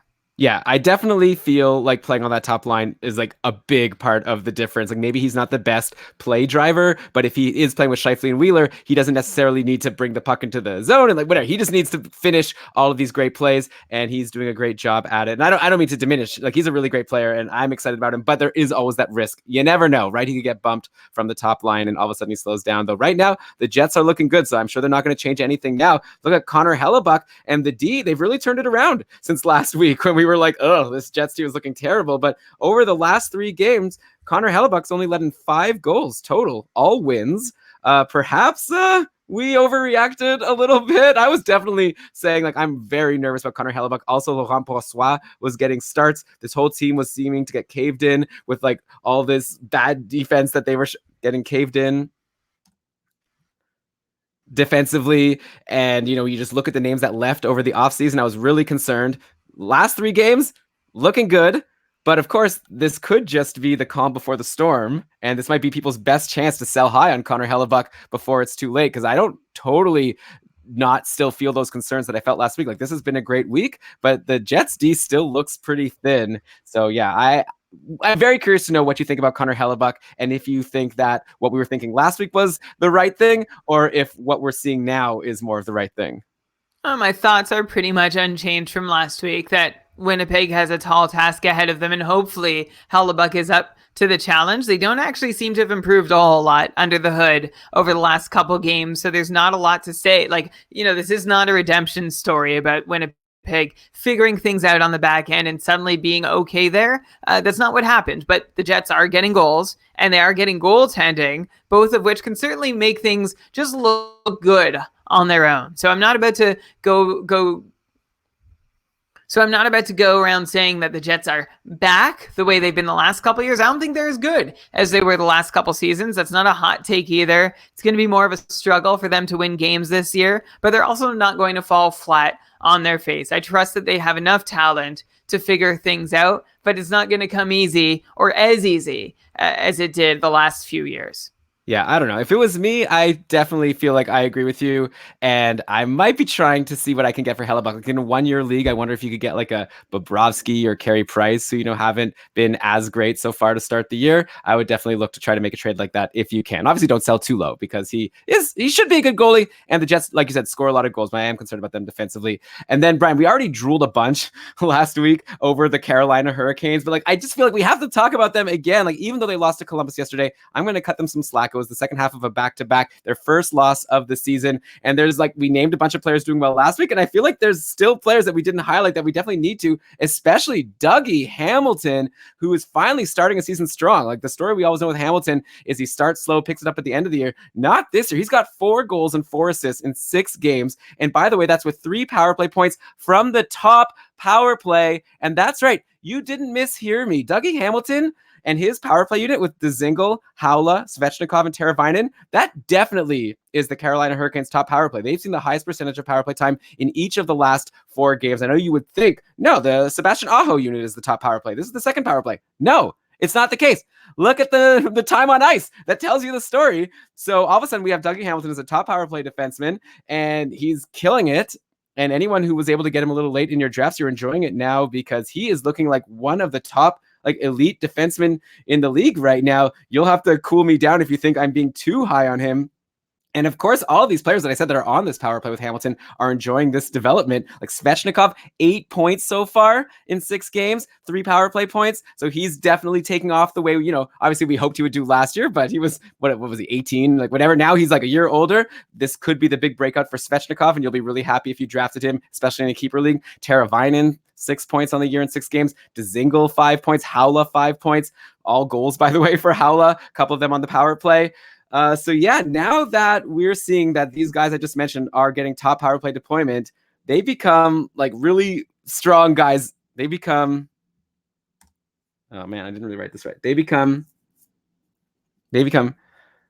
guys that you definitely need to consider adding if they're somehow still available in free agency. Like maybe Dzingel and Haula are still there, and I'm even higher on them now than I was last week, now that I'm seeing that they are getting this great power play deployment along with their great even strength deployment.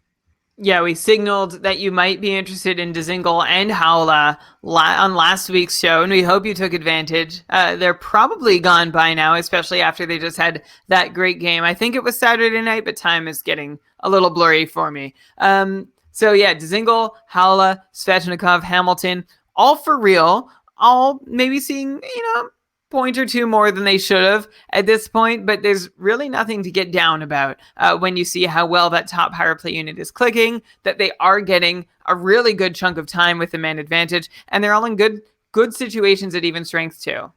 Yeah, this team is riding just such a really nice top 9. It's something that we talked about in, I think it was Minnesota 3 years ago or something, where it was just all 3 of their lines were players worth owning. And it looks like it here. They've got Stahl, Svechnikov, Brock McGinn, Aho, Niederreiter, and Teravainen, then Dzingel, Haula, and Martin Necas. I think there's arguments to be made to add all of these guys. They're all killing it. And yeah, a couple other players I'll mention, Jacob Slavin, by the way, riding a 5-game point streak. Even without power play time, this guy is doing just fine.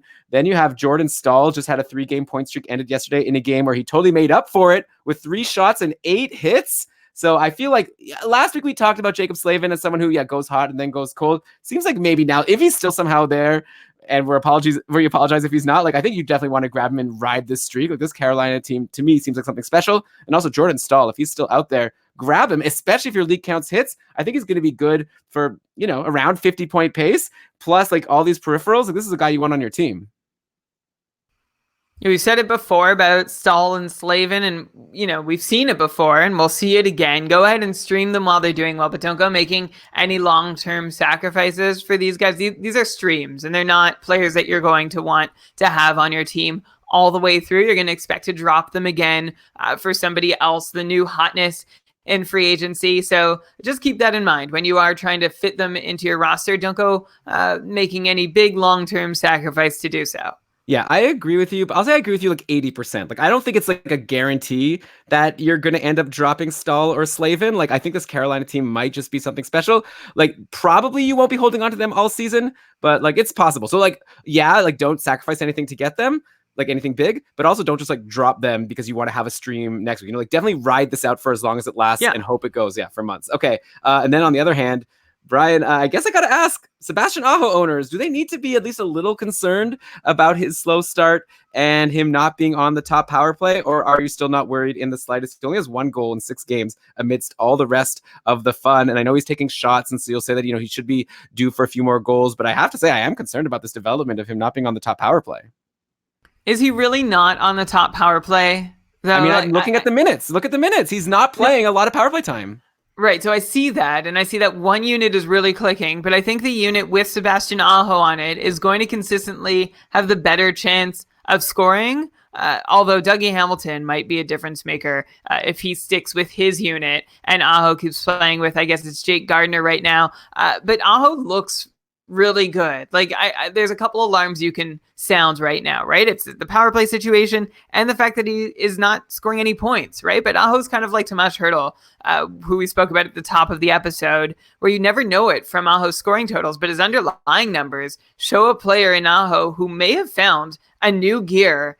And I'm dying to know if it's sustainable. Huge shot rate and expected goal rate gains so far this year for Sebastian Aho. And even, you look at his counting numbers, 25 shots in 6 games, and he scored on just 1.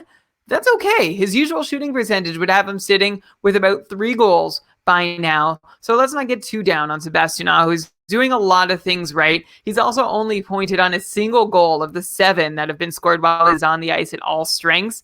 That's going to correct on its own too. He's going to get more involved. He's going to need to be more involved. So 0 concerns from me about what Sebastian Aho is capable of.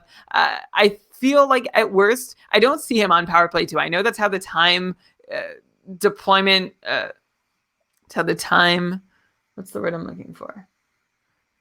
I know that's how, what's that? The time on ice? Yeah, sure. I know that's how the time management is looking, that there's a clear 1 and 2 unit, but I think maybe there's going to be a 1A and a 1B power play unit, and Aho is going to be just fine producing from one of those. Maybe if this 1A, 1B situation does hold, that I'm calling it that even before we've gotten there, but that's what I expect it to be. He doesn't match his 24 power play points from last year. That's a bit of a concern. So maybe he falls a little short of a point per game, but he's still going to be a heck of a player. And if you could buy low at this point by pointing out to somebody that he's not on the top unit, or apparently he's not on the top unit, man, I'd be all over that. Yeah, I mean, everything you're saying makes sense. I just look at like the last 3 games, we're talking less than 30% of the power play time. So it's definitely not currently a 1A, 1B. I know that's what you're like imagining in your head is what they should do, but also Carolina's killing it. So I don't know if they're going to be taking your advice about how they should be changing up how they're using their power plays. So yeah, I agree with you. Like, definitely if you could buy low, go for it. But last year he had 83 points with 24 on the power play. I could see him being closer to a 70-point guy if what happens now holds for the rest of the year, which is still really good. But obviously there's a difference between a 70-point guy and an 80-point guy. But also, things can change. So you never know. I don't even know what the lesson is here. I'd be a little worried, but not so worried, I guess. And I think you agree. So that's the lesson for every player this episode. No, I would be very worried about some of those Minnesota Wild players and Jonathan Quick. And, like, it wasn't for all of them. Yeah, okay. But no, we were supposed to be talking about happy things now. So people at home, try to guess. And Brian, you could try to guess if you don't remember from reading in my notes. Try to guess the number of players in the Nashville Predators that have at least 5 points in their 5 games. Brian, do you remember? I do. Okay, well then I'll just tell everyone's had a chance to guess. 7 of them. There are 7 players on Nashville who are at or above a point per game 5 games into the season. This is another team, obviously, with a lot of really good players that you might want to consider looking at if they're still somehow in free agency. Sure, the Preds lost 7-4 to the Kings yesterday, but that doesn't take away from the fact that they are killing it offensively. We've got Duchesne, Forsberg, and Johansson with 9, 7, and 7 points respectively. Then Arvidsson, Ekholm, Josie, Ellis, all with 5 points. Brian, are you trying to sell high on any of these guys, or do you think this is all like pretty much for real? Would it be too hot a take to say that I think at least like Duchesne and Forsberg, I think both of them are going to breach 80 points this season, and then the rest also looking really good? So yeah, any names jumping out at you as like sell high or unsustainable, or are the Preds just this good and they're going to keep getting all these points? I think it's all a little high. I think it's a little soon to declare Duchesne and Forsberg 80-point players. It's not out of the question. The upside is there, but I'm not convinced it's a likely scenario at this point. The Predators have it. I'm so sure. I'm so sure about it. Really? Yeah, Duchesne. It was like almost a point per game player last year. I think he was on the Sens. And then Forsberg, he had a down year last year, but he's looking like a real all-star. Like, I'm super stoked about those guys. Sorry to interrupt. Okay, I just wanted to throw that out there. I won't talk again. No, it's okay. You projected Duchesne at 67 points in the almanac, but 3 or 4 games in, you're ready to just add 13? Yeah. Yep, exactly. You've nailed it. I love that about you, Elon. I'd like, ask me again next week. Will this still be available next week? Will what be the bet? Sure. Yeah. Okay, great. Give me a week. Continue. The other guys, though, we got Johansson, Arvidsson, Ekholm, Josi, Ellis. Everyone's doing great. Nashville has the 3rd highest shooting percentage in the league at all strengths, but they're also top 10 in expected goals rate, so it's not undeserved, and it's lovely. Like, we're just not used to seeing this from Nashville because of how bad their power play was last year, but their power play is working so far. They've scored on 4 of their 17 power play opportunities, which means they've solved it forever and they will never go cold on the power play again. Way to go, Predators. Was that sarcasm? Sort of. I mean, like, they're good. It was ridiculous how bad they were last year, and there was no way it could last. They're not going to be, like, there's going to be another cold stretch at some point, but it's not going to last the entire season the way it did last year. It's nice to see that power play back on track because it was a real tough thing to watch for anyone who owned a Predator last year. Yeah, I mean, obviously they're going to go cold just like any team does. Like Pittsburgh and Colorado went cold, I'm sure, at times last year. But I think that this Nashville power play may just be one of those top ones. Like, just looking at the names, like, I don't know, it's hard for me not to drool over like Duchesne, Forsberg, Johansson, Arvidsson, Roman Josi. Like, that power play should be one of the best. They had most of those guys on the unit last year, right? They didn't have Matt Duchesne. 80-point Matt Duchesne, Brian. It's true. They were using Brian Boyle there instead. So I'm totally in. I'm in on the Nashville power play. Yeah, and hey, if all these guys that I've said are not available to you, and you still want to take a spin on someone on this red-hot Nashville top 6, how about Calle Jarnkrok, who's been playing on the Johansson-Arvidsson line, and he has 3 assists in his last 2 games. Now, Brian, I know he's no Craig Smith, but does Calle Jarnkrok interest you as a flyer while he's there? He interests me as not only a flyer, but a Predator while he's there. And actually, by the way, since you mentioned Craig Smith, rough start to the year for him. His ice time. Forget about him. Yeah, you can forget about him. Yeah, but Calle Jarnkrok you're into. Yeah, go ahead. Get Calle Jarnkrok to start the year. Yeah, I mean, he's playing on a good line. He's on a run right now. If you need a streamer in a deep league, you could do a lot worse, and we'll see how long he lasts in that spot. Obviously, you got to check the line combinations. You could follow at Game Day Lines, and we'll be retweeting all of the morning skate line combos every day. So you could check and see before you add Jarnkrok who was skating on that line, in that day's morning skate for Nashville. Let's go to Edmonton, Brian. We talked about Neil and Cassian. Is it Cassian? I've always been saying Cassian, but I heard another podcast call him Cashin. What do you think? Kassian. 100% it's definitely Cassian? Yes. All right. So we talked about James Neal and Zach Cassian last week as the Oilers were taking advantage as Oilers who were taking advantage of their deployment playing with McDavid and Draisaitl, who, by the way, are currently leading the league. I'm talking about McDavid and Draisaitl with 12 and 11 points respectively in 5 games, over 2 points per game so far. Insane. But Brian, we could talk about a couple other Oilers. How excited are you about Oscar Klefbom and his 7 points in 5 games after a 1-goal, 1-assist outing versus the Rangers yesterday? You've been pumping Klefbom's tires forever while he's just continued to disappoint us year in, year out. So this has got to feel good for you. I'm sure you drafted him in a few of your leagues. Think this could actually last and Klefbom can be among the top D-men in fantasy, or is now like a prime time to try to sell high, shoot for the moon, go for someone like a Klingberg, Torrey Krug, like that level if you can? Things are going really well in Edmonton.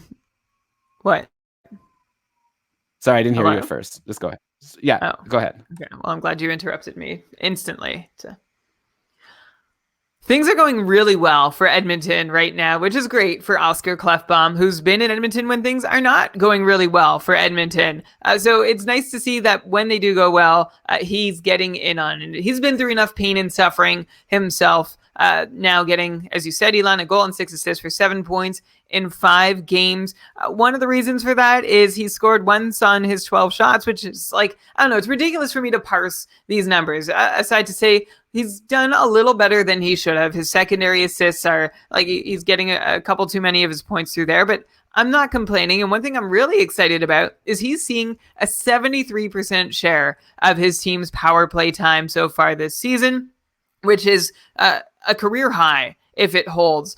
The past couple years, he's seen like a 65% share, so that's huge. Another fun thing is that Klefbom is seeing a 65% share of the Oilers' penalty killing time. So he's actually lost a couple minutes of 5-on-5 ice time so that he can work on the shorthanded units and on the power play units. He's still seeing 25 minutes of ice per night, but in a bit of a different way than in the past, playing more of a role on the special teams. That penalty kill role could help his block numbers. We'll have to wait and see. He's averaging a couple a game, which is about par for the course for him. So no big upside from that penalty kill role yet. But really, I'm excited for Oscar Klefbom. I think he's going to be able to put up a very, very relevant season this year. I don't know if he's going to be top end, as you said, but I did know that if I pumped his tires and Gostisbehere's tires long enough, I'd be right on one of them. Okay, but Brian, I asked, if you have Klefbom, which I believe you do in some leagues, are you going out to the John Klingberg owner and trying to make that trade happen if you can? Oh yeah, in a heartbeat. I would totally do that. Klefbom's peripherals are a little better than Klingberg's, but not enough to make up for. The difference is you can count on Klingberg a little bit more than you can Oscar Klefbom, right? And Klingberg has not been the most reliable scorer himself lately. We talked about the Stars' struggles already this year. And yeah, he paced for 58 points last season, which isn't the 70 we'd hoped for, but it's still more than you can count on from Oscar Klefbom. Yeah, another thing to consider is that Klefbom is a bit injury prone, and also this Oilers team, while they are 5-0 right now, which is wild, they still might have some struggles throughout the year, and it is always possible that Klefbom gets bumped from the top power play for a Darnell Nurse or a Joel Pearson or Evan Bouchard, or at some point, something like that could happen. You should have more confidence in Klingberg. So yeah, that's always the toughest move to make, right? To actually sell high, buy low. Like, it makes so much sense in theory, but then when you think about it, you're like, but Klefbom's doing so well, and he's on the top power play, and why wouldn't I just want to ride it? Klingberg is struggling, but that's the struggle. I don't know. It'd be hard for me to make that offer, but at the same time, my brain tells me that's the smart thing to do. It's worth at least exploring the sell high options for Klefbom. Just make sure, of course, it depends on where you got him in your draft. If you overdrafted him, you might have a hard time selling high. Usually when I try and sell high, I look at the guy I've got, and then I look at who is going 2 or 3 rounds ahead of him. And that's my best starting point for finding trade targets. Wow. I don't know. I never, when I get offered a trade, or I never look at what happened in the draft. I feel like the draft is ancient history at this point. I'm not saying that's the only way to do it. I'm saying if you're trying to figure out who your targets are, it's not a bad way. You look for underperformers who went a few rounds ahead of the guy you're trying to deal. Yeah. Or just listen to Keeping Karlsson. You heard us talk about a whole bunch of defensemen who are struggling. Subban is another one. Brian, you'd offer Klefbom for Subban? Yeah, I would do that. Okay. So there you go. Really close though. Yeah. I don't think I'm going to. I own Klefbom because I like Klefbom's peripherals. I like that he blocks and hits. Okay, so maybe you could ask for Subban and even a sweetener to make the deal worth your while. I mean, the Subban owner might be struggling, especially if they listen to this podcast and heard me talk about how I'm not so sure. But if they probably are just listening more to what you said and that you made them feel a lot better. So that's nice. But yeah, like I said, this Oilers team, 5-0. I feel like this has got to be the biggest shock of the season so far. It is for me. Mike Smith and Mikko Koskinen both holding their own. Like, Smith has played 3 games. Koskinen has played 2 games, both with goals against averages below 3, which is more than enough to get wins with a team scoring this many goals. Still only 33% and 18% owned in fantasy, respectively. I'm talking about Mike Smith, 33, Koskinen, 18. Is it time to jump on either of these guys? I guess Mike Smith seems to be the front runner to get starts. Or do you expect the Oilers to start imploding any day now? It's kind of weird to have the goalies of a team that's 5-0 both available in the majority of fantasy leagues and free agency. It is. And so you're wondering, okay, do I want this handcuff? Do I go and grab this tandem? And to see if Edmonton's success is sustainable, we can look to their shooting percentage. They're second at 5-on-5 so far this year. And I wouldn't say that's in a terribly sustainable way. They're also second in penalty kill save percentage. That's right. Mike Smith and Mikko Koskinen have combined to stop almost 96% of the shots they faced on the penalty kill, which is rare. You're usually thinking about 85%, somewhere in the 840 to 880 range. They've combined for 957. and their 5-on-5 save percentage together is nothing at all to write home about. In fact, they're both underperforming their expected save percentage. So I think once we see that bubble burst on the penalty kill, we're going to be seeing a little less friendly numbers from the goalies, and maybe it's going to impact the team as a whole a little more as well. But let's keep in mind, on the bright side, the Oilers have a new coach, Dave Tippett, and he has a reputation for tightening up defense, and he's done that so far. Their 5-on-5 expected goals against rates in Edmonton now below 2 per game, which is about a 20% drop from the last several years. That's a good thing, and that's what you'd expect from Dave Tippett. So that's going to benefit the goalies, even if they do play below their expected save percentages. At least they're being better protected than they would have been in any of the last several seasons in Edmonton. I'm pretty shocked that the Oilers have started 5-0. I don't know it can hold, especially with this penalty kill bubble. Especially with all this penalty kill success they've been having. Although I guess it's not going to make or break them, but it is going to make or break their goalie save percentages. The Oilers definitely have my attention, and I will give at least a little more thought to Spot starting their goalies on a regular basis, but I'm not interested in Smith or Koskinen on my team long-term yet. Oh, well, I mean, but the problem is if you say yet, it'll be never, right? If they turn out to do well. And I would say Mike Smith is the one I'm interested in. Like, he has also a history with Dave Tippett. He's, I don't know, played 3 games out of the 5 so far. So we'll see who gets the next start. Koskinen also just concerns me as potentially just not being a good goalie. So yeah, I don't know. I'm grabbing Mike Smith if he's available in pretty much any of my leagues at this point, unless it's super shallow. Like, I would definitely be considering dropping someone like, well, yeah, I mean, like the guys we talked about, right? Definitely Jonathan Quick, but even maybe Dubnyk and Martin Jones, and you start having to think about it. No. I think you might be wrong. No. We'll have to see. I don't know. I would actually drop Martin Jones first before Dubnyk. I'm not in a league where goalies are golden, or I actually am, and I should go check if Mike Smith is available. He's probably not. But if you're looking for a starter, yeah, go get Mike Smith. He's proven that maybe, just maybe, he'll work out, and if not, you just cut your losses in a week or two. I really don't have high expectations for either Edmonton goalie. Even if they were on a really strong team with a sound defense, I would still have my doubts about whether I can really rely on Smith or Koskinen. Yeah, well, last year I recall you drafted Mike Smith in the Cupful when he was the starter for Calgary, and he burned you. So I guess that's probably why you're especially concerned about recommending Mike Smith. So we'll have to see.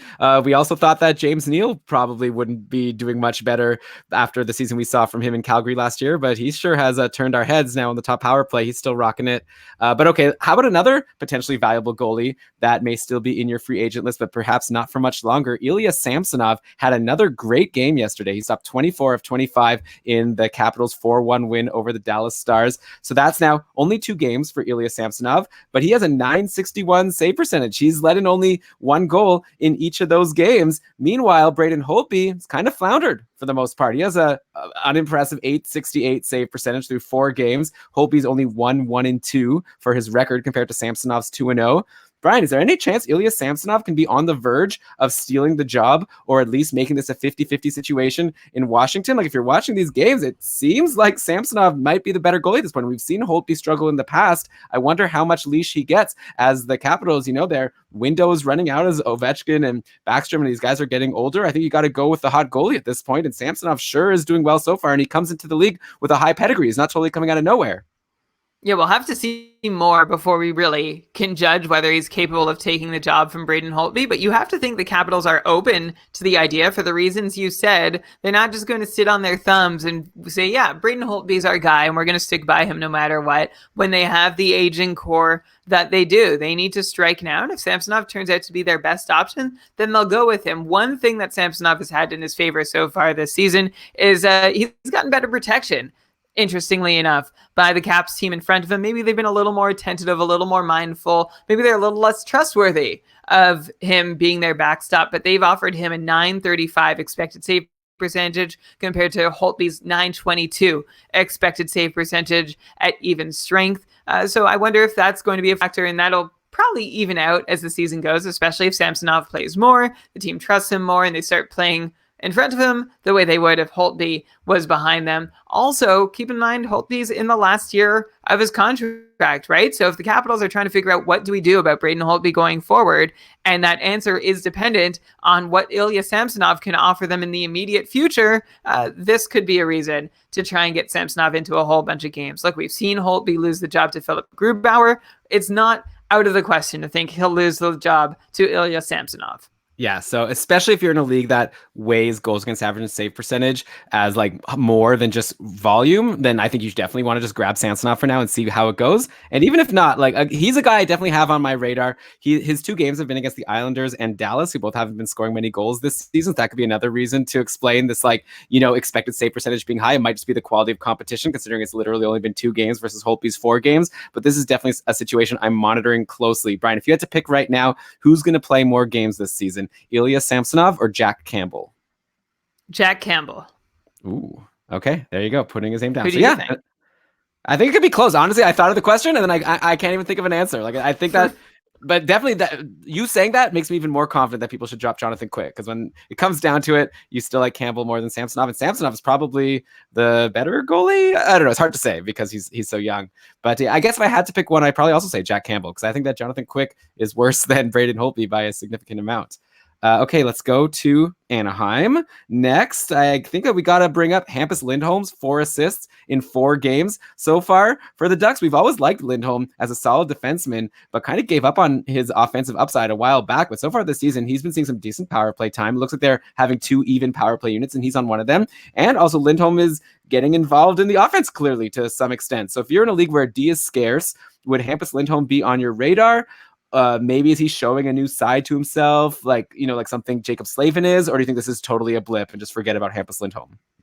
This is a blip. It's nice that Hampus Lindholm gets to work on the power play, which is where we've wanted to see him for like the last 5 years. He's not seeing really significantly more work on the power play, though. He's seeing 40 seconds more than he did last season, but the 2 or 3 seasons before that, he had similar minutes and was not putting up a whole lot of production. Maybe his line mates on his unit are a little better this time around, but it's nothing to get too excited about. Plus, he is rocking the extremely fun 133.33% IPP, which means that he's been on the ice for 3 goals, but he's pointed on 4 of them. So what happens? He passed to someone and then got on the bench and they scored? That's amazing. Yeah, exactly. Wow, so that's probably not sustainable. I guess that's fair. Also, shout out to Ondrej Kase, who's finally healthy. We've been waiting for this. Hopefully he can stay healthy all season, and he's doing what we expected. He's got 4 points through 5 games, 17 shots on goal. And really, if you look at those shots, he had 1 game with no shots, but then his other games are like 5, 6, 4, and 2. So like generally, this guy is being a high volume shooter. I'm very excited for Ondrej Kase this year. If somehow he's still available to you, especially with the Ducks' great off-night schedule, he's been playing with Ryan Getzlaf. I'd even check, and on the power play, by the way, the Ducks have been splitting their power plays, like I said, pretty evenly. Lindholm, Getzlaf, Comtois, Michael Del Zotto, and Hampus Lindholm were one unit, and then the other unit had Raquel and Silverberg and those guys. So, I really like Ondrej Kase, and we liked him before, and nothing has changed. I'm just happy to see it working out for him so far. I own him on 2 of my teams, and I'm very glad I do. There was one team where he was stuck in my IR because I didn't know who to drop to activate him. I was just dying with him sitting in there doing so well. He's out now because Philip Hronek I was able to shove in there, and I don't mind him being tucked away in my IR. But Ondrej Kase, 17 shots over 5 games, fantastic. And he's only scored on 1 of them when he's probably going to do better than that, scoring once on every 17 shots the rest of the way. So it's really nice to see him having a strong start to his year, especially because it's never fun when the season begins. I think he was concussed, right, in a preseason game. So it's nice to see that he has not taken long to recover and find his legs and join in and do his thing for his fantasy owners. Go get him. There's no way he's available, but go get him if he is, and enjoy all those shots. Yeah, I mean, he must be available. There's a lot of shallow leagues that we don't think about. I look at some of these percentage owned, like I was looking at some Habs that we'll talk about a little bit later, but like Jonathan Drouin is only owned in 20% or 26% of leagues, and he's got 6 points in 5 games. So I think that Ondrej Kase might be available in a lot of leagues. If you watch our Twitter account, Brian, we've got some crazy lineups that people show us. Where it's like a lineup of all-stars, and they're like, who should I drop for Victor Olofsson? And it's like, ugh, I don't know. This is hard. maybe then I say like Andre Kasha. Like these decisions get very difficult when you're in these deep leagues. At that point, by the way, my general advice is stream if you can. Like if you know you're going to have great options in free agency all season long, then maximize your games play. Like if there's a guy playing only 2 games in a week, drop him for someone playing 4 games in a week and get more games, win your matchups. And it doesn't seem like you'll hurt your team very much because you're always going to be able to replace the guy you dropped with someone else who's doing well. That's just some general advice. One guy that's definitely not going to be available in like the large majority of leagues for sure. But we got to mention him, Cale Makar. He's up to now 4 power play assists and 5 assists overall in 4 games played. He's had at least 1 power play assist in every single game he's played. Brian, this one, okay, 100% chance he holds his power play spot all season, right? Like we're not even going to talk about a potential challenge from Sam Girard. That's over. No, he came out of the gates strong, which is what he needed to do. I mean, how hard can it be on that top Colorado power play? But no, I want to give full credit to Cale Makar. Way to go, proving his worth. But what you're about to say, I think, is what I would say, which is that he only has 3 shots in 4 games, 4 hits, 6 blocks. He's not offering you much else. Yeah, so that's the thing. And so maybe if you're in a peripherals league, it might be time to try to like sell high. Like I like Cale Makar a lot. And if this is a keeper league, I'm probably holding on and I would need a really good haul for him. But in a 1-year league where he's basically only giving you power play assists, you have to think about if that's worth it to you. If it's a categories league and there's like 7 categories, maybe you ship him out for someone like a Drew Doughty or, like, I don't know, I guess Drew Doughty would be hard to get since he's starting hot, but you might want to think about it. I don't want to go too deep into who to trade Cale Makar for because he's obviously really good and he's going to get you a lot of points, but think about like that peripheral production and how that affects your league. But Brian, you're saying you want to give Cale Makar a lot of credit. I think I deserve a little bit of credit because I was totally like disregarding all of the Sam Girard stuff over the offseason. So I'm happy to at least have gotten one thing right so far. You're the real hero here, Elon. Yeah, it's me first, then Cale, then I guess like McKinnon and Rantanen and Landeskog and the other people helping to get those points on the power play. Okay, next, yeah, so I brought up the Habs before. Might be time to see if there's any Montreal Canadiens in your free agent pool, as after their 6-3 win over St. Louis yesterday, they've scored 21 goals in 5 games. A lot of people who may be available in your leagues are producing. Of course, you've got Gallagher and Domi. They're doing well, probably owned. But Brian, how would you rank your interest in adding the following guys, all 31% owned or lower on Yahoo? You've got Thomas Tatar. He's 31% owned, 2 goals, 3 assists in 5 games, 17 shots, which is amazing. Same as Kasha. Jonathan Drouin, 26% owned, and he has 6 points in 5 games, 2 goals, 4 assists. Arturi Lehkonen, only 14% owned, and he has 1 goal and 3 assists. Philip Deneau, centering Brian, as I know you like to call it, the top line with Gallagher and Tatar, only 7% owned, and he's got 2 goals, 2 assists in 5 games. This guy, Joel Armia, I don't really even know who he is, but he's 3% owned and has 4 points and 15 shots and 11 hits so far in the 5 games. I'll give some context here before I throw it to you. Here are the lines so far. This is another team that's like really spreading things around. You've got Deneau, Gallagher, Tatar, then Domi with Lehkonen and Jordan Wheel, and then Drouin with Kotkaniemi and Armia. And they also have 2 pretty even power plays, Deneau, Drouin, Gallagher, Wheel, Weber, and then Domi, Tatar, Suzuki, Armia, and Petrie. So yeah, of the guys I mentioned that are doing well and maybe available, who interests you and who do you think is definitely going to slow down? Well, first off, how about we just take stock of the early returns on our bet, which is who's going to finish in a better position, Montreal or Florida. Montreal has 6 points in 5 games. Florida, 4 points in 5 games. Oh, so one more win. That's pretty much a win for me. Yeah, they've won one more game for sure. Florida's been bad, by the way. They have a -7 goal differential. It's one of the worst in the league so far. But another reason, by the way, right, to not reach for goalies high. You never know. People thought Bobrovsky's the surest of sure things compared to the other goalies you can grab. So might as well reach to get Bobrovsky. Not looking good so far. But I'll bet you in a month, Bobrovsky will be doing well. And then we'll be talking about who's a goalie who's doing well so far. We're talking about whoever. Carter Hart will be struggling. And like, that's the thing. That's why I like to wait. You get your goalies late. You pick up Mike Smith out of free agency and you get like 3 wins in 3 games. So you never know. But anyways, yeah. You can say the same thing about Holtby also, right? Earlier in the show, like people probably invested a lot in him because Phoenix Copley wasn't going to pose a challenge. Anyway, we're talking about Montreal, who their offense looks like it's for real. They rank 3rd in the league in expected goals for at all strengths per 60 minutes. And their shooting percentage ranks just outside the top 10. Usually I look for those 2 numbers to align because teams with creating more expected goals are going to probably convert on more of their shots. So good for Montreal for really coming out blazing. They've got a lot of potential this year, as we've gone on and on about over the last couple months. So you asked me to rank the guys. Well, Tatar, absolutely, I'm interested in, and then it's probably close to me between Danault and Drouin. I think Drouin probably has the higher upside, but Danault is going to be steadier. And I also like that Danault is on the top line with Gallagher and Tatar. Drouin is playing with Armia and Kotkaniemi. Kotkaniemi, coming along, but still not seeing a ton of minutes. And Armia, I forget how he ended up in Montreal, but I know he ended up in Winnipeg or Buffalo as part of the Evander Kane trade. That's how his name stays in my head. Okay, and then Lehkonen and then Armia. Like in a Bangers league, go for it with Armia. 15 shots is fantastic, especially to go with 11 hits. I wouldn't expect him to keep producing big numbers, but it's a really nice start from him. But yeah, Tatar is a must own, and then Drouin and Danault are pretty close, and then you've got Lehkonen and Armia.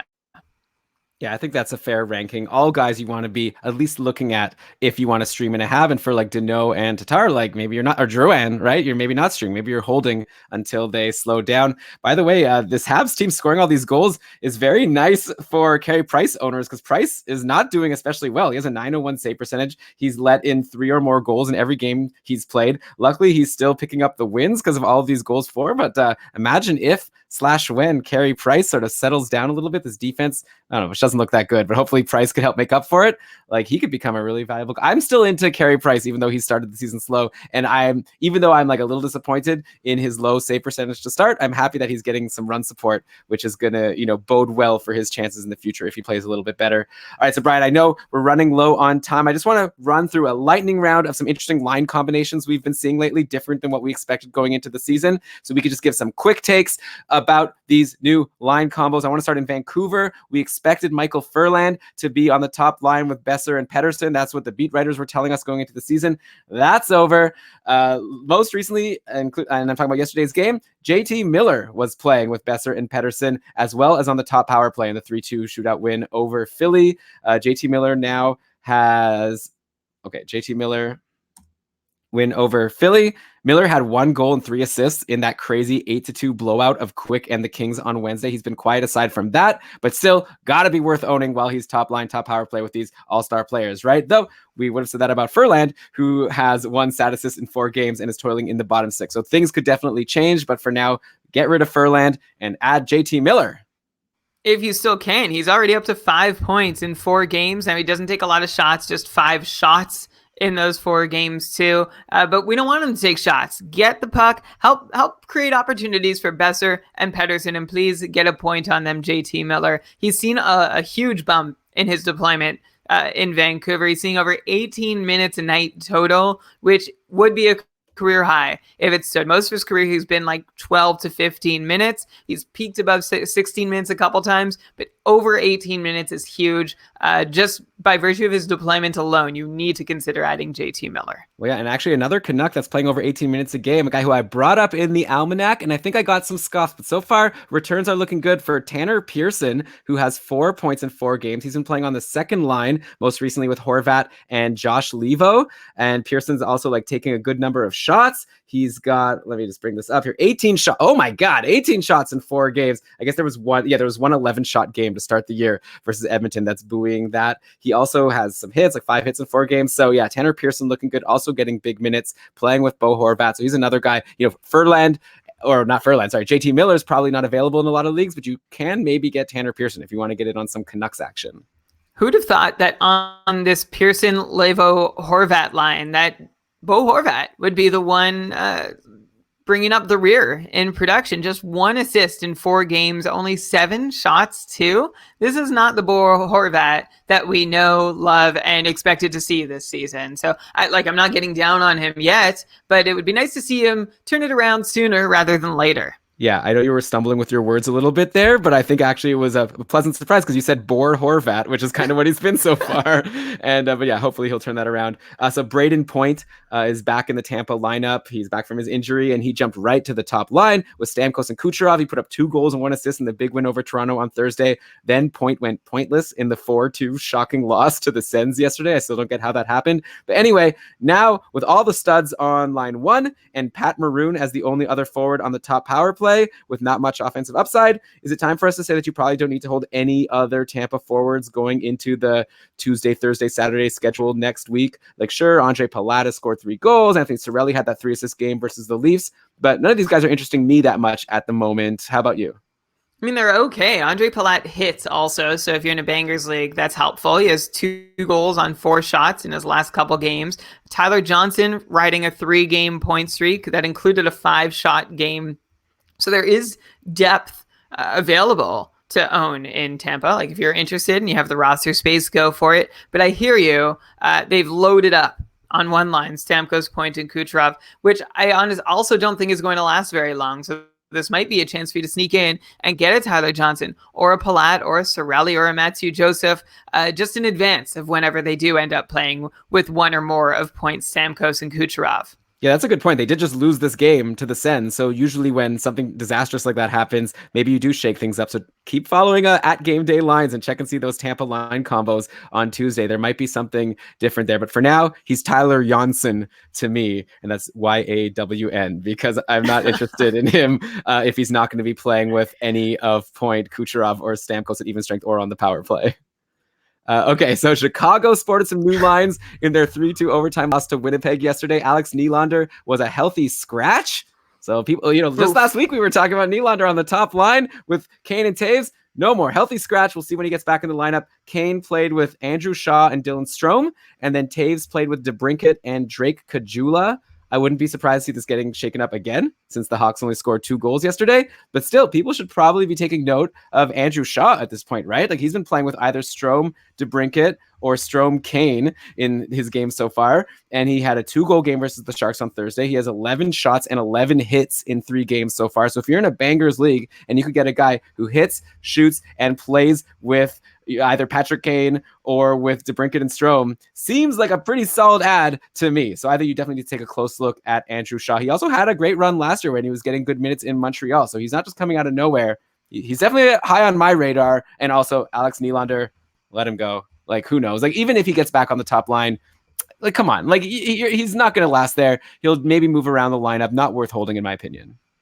I agree, especially if he's being healthy scratched. Forget it. Brendan Saad, I'm just going to mention, he has 2 points in 3 games. Always, like, never a bad one-day spot, and you never know if he can string something together. It's the same production that we've seen from Dylan Strome so far, except Brendan Saad, of course, not getting a sniff of power play time, whereas Strome is on that top unit. What was the question, Elon? Nylander? Yeah, you could forget him.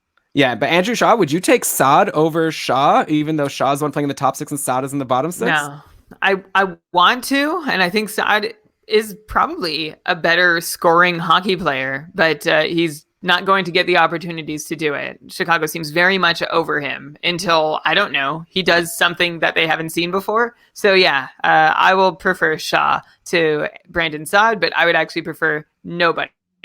Okay, well, you hate Andrew Shaw, so we'll see if he continues to prove you wrong. So far, he's looking good. And the thing is, yeah, Brandon Saad, I was about to say, like, maybe they don't hate him, or they're not over him, but maybe they just don't want to use him in an offensive role. But he's actually only been playing, like, 16 minutes in the last game. He played less than 13 minutes in the 2 previous games, so I don't know. It doesn't really. I think Brandon Saad, we're done with him. He's not someone I'd be looking to stream in. Another Blackhawk, actually, I might even be more interested in, depending on your league format. This guy, Dominic Kubalik, who has been playing with Saad, and this guy, David Kampf. And through 3 games, Dominic Kubalik has 1 goal, 1 assist, 9 shots, and 13 hits. So I don't know. If you want to say anything about this guy, if you need hits and you like Brandon Saad, then you could get the guy playing with him in Dominic Kubalik. So just wanted to throw out his name. Yeah, worth throwing out. He's seeing his first NHL action after having been drafted in the 7th round in 2013 by LA. Chicago acquired him in January for a 5th round pick, and I guess they signed him to a contract to play this year. So way to go, Dominic Kubalik, for finally breaking in after spending the last 6 years in the Czech and Swiss leagues. We'll see what he can offer. Way to go, Dominic! I was thinking, like, way to go, Donnie from Big Lebowski, and I tried to, like, put it together, and I got Dominic, which so close. Didn't really help. Okay, so speaking of rookies losing their deployment, we just talked about Alex Nylander. Also, Cody Eakin returned to the Golden Knights, where he took over centering the 3rd line, which then pushed Paul Stastny up to the 2nd line to play with Stone and Pacioretty, which meant that Cody Glass got bumped to the 3rd line to play on Eakin's wing.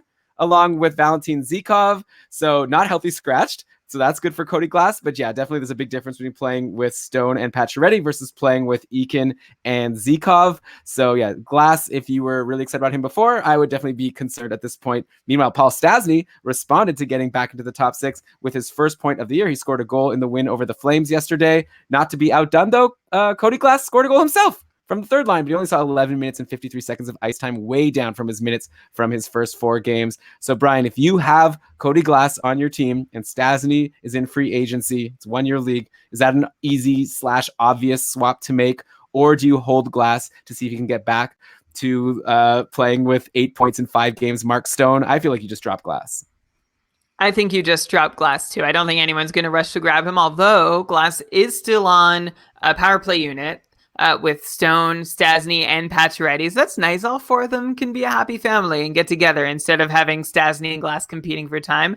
But we'll see. Vegas plays again tonight, the night we're recording this. So we'll see if this configuration lasts for 2 games in a row. It is telling, though, that Glass had such a low time on ice, and Paul Stastny saw the highest of his season, playing over 19 minutes. Only 2 shots to show for it. Thankfully, 1 went in. But if he was dropped in your league, it is definitely time to reconsider adding him. Yeah, 68-point pace last season for Paul Stastny. Unfortunately, Brian, this is really terrible. This is like the worst thing that could happen in fantasy. I had him. I drafted him. I dropped him at some point. I think it was for Olofsson. So I was like, I don't regret the drop, but I definitely regret, like, I should have dropped someone else and held Stastny, but I hated how he was in the bottom 6. Now we're going to the last day of the matchup, and my opponent has added Paul Stastny, and I'm up by like 9 points, and he's got 4 guys playing, and I've got 2, and I just know that Stastny is going to put the dagger into my matchup. It's Brendan in Tier 1 Sweden, and yeah, like if Stastny, I'll just feel so bad. Like the guy who I dropped ends,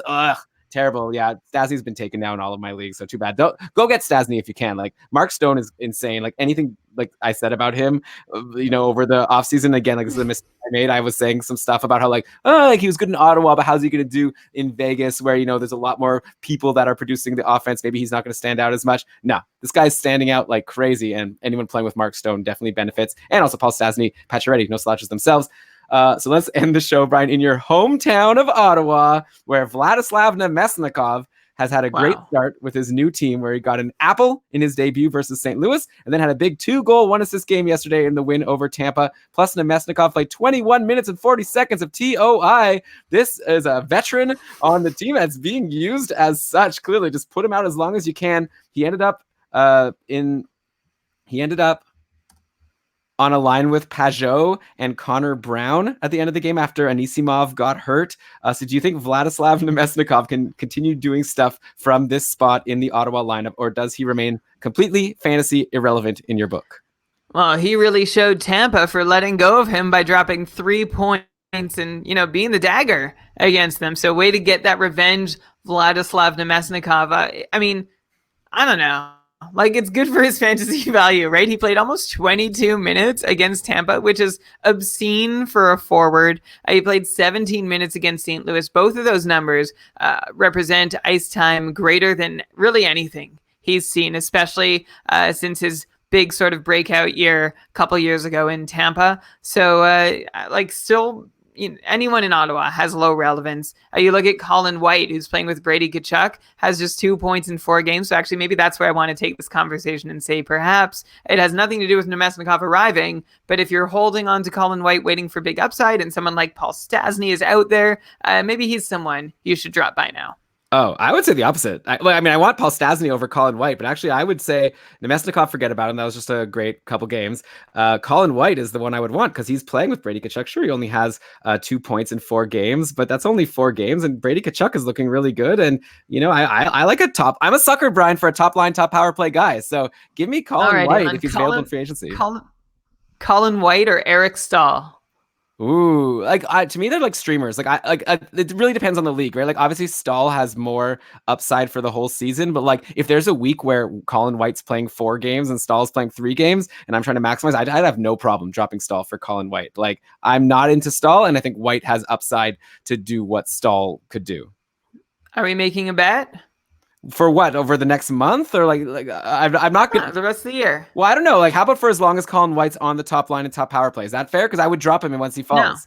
Okay, so then no bet, because that's not what I'm saying. Okay. I'm just talking about for now, I like Colin White-Wiley's on the top line in power play. Okay. All right.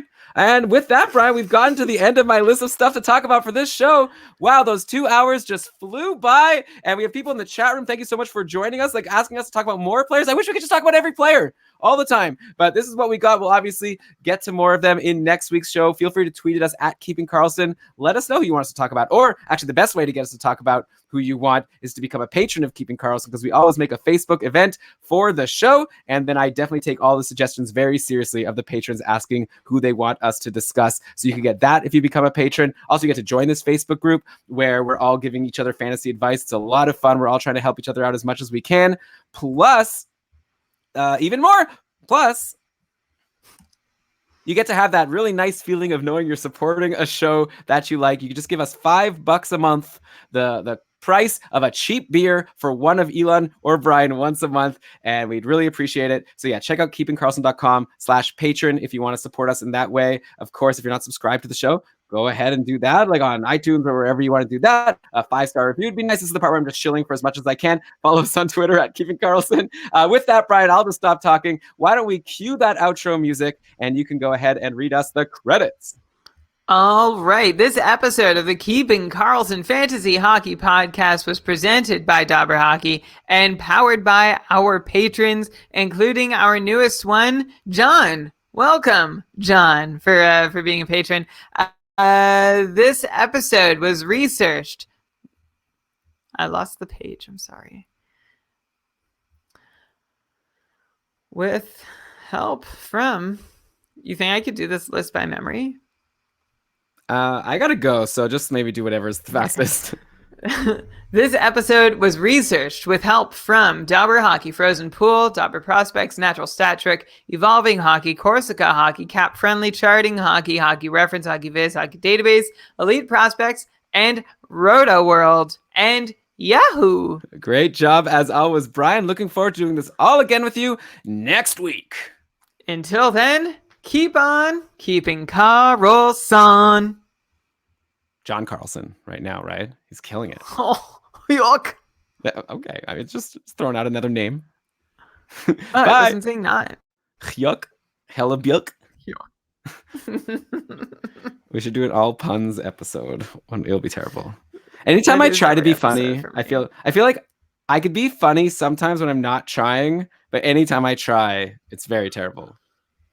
So yeah. I'm not going to try to become a stand-up comedian. I disagree. I think you're a funny guy. You think if I tried to be a stand-up comedian, I'd get any laughs? If I get up there yeah. Huh, you add a guy to your fantasy team and he does nothing.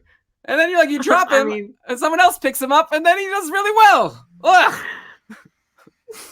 That'll be my you could work on your routine, I think. I'll be the first ever fantasy hockey stand-up comedian. My whole act will be about playing fantasy sports.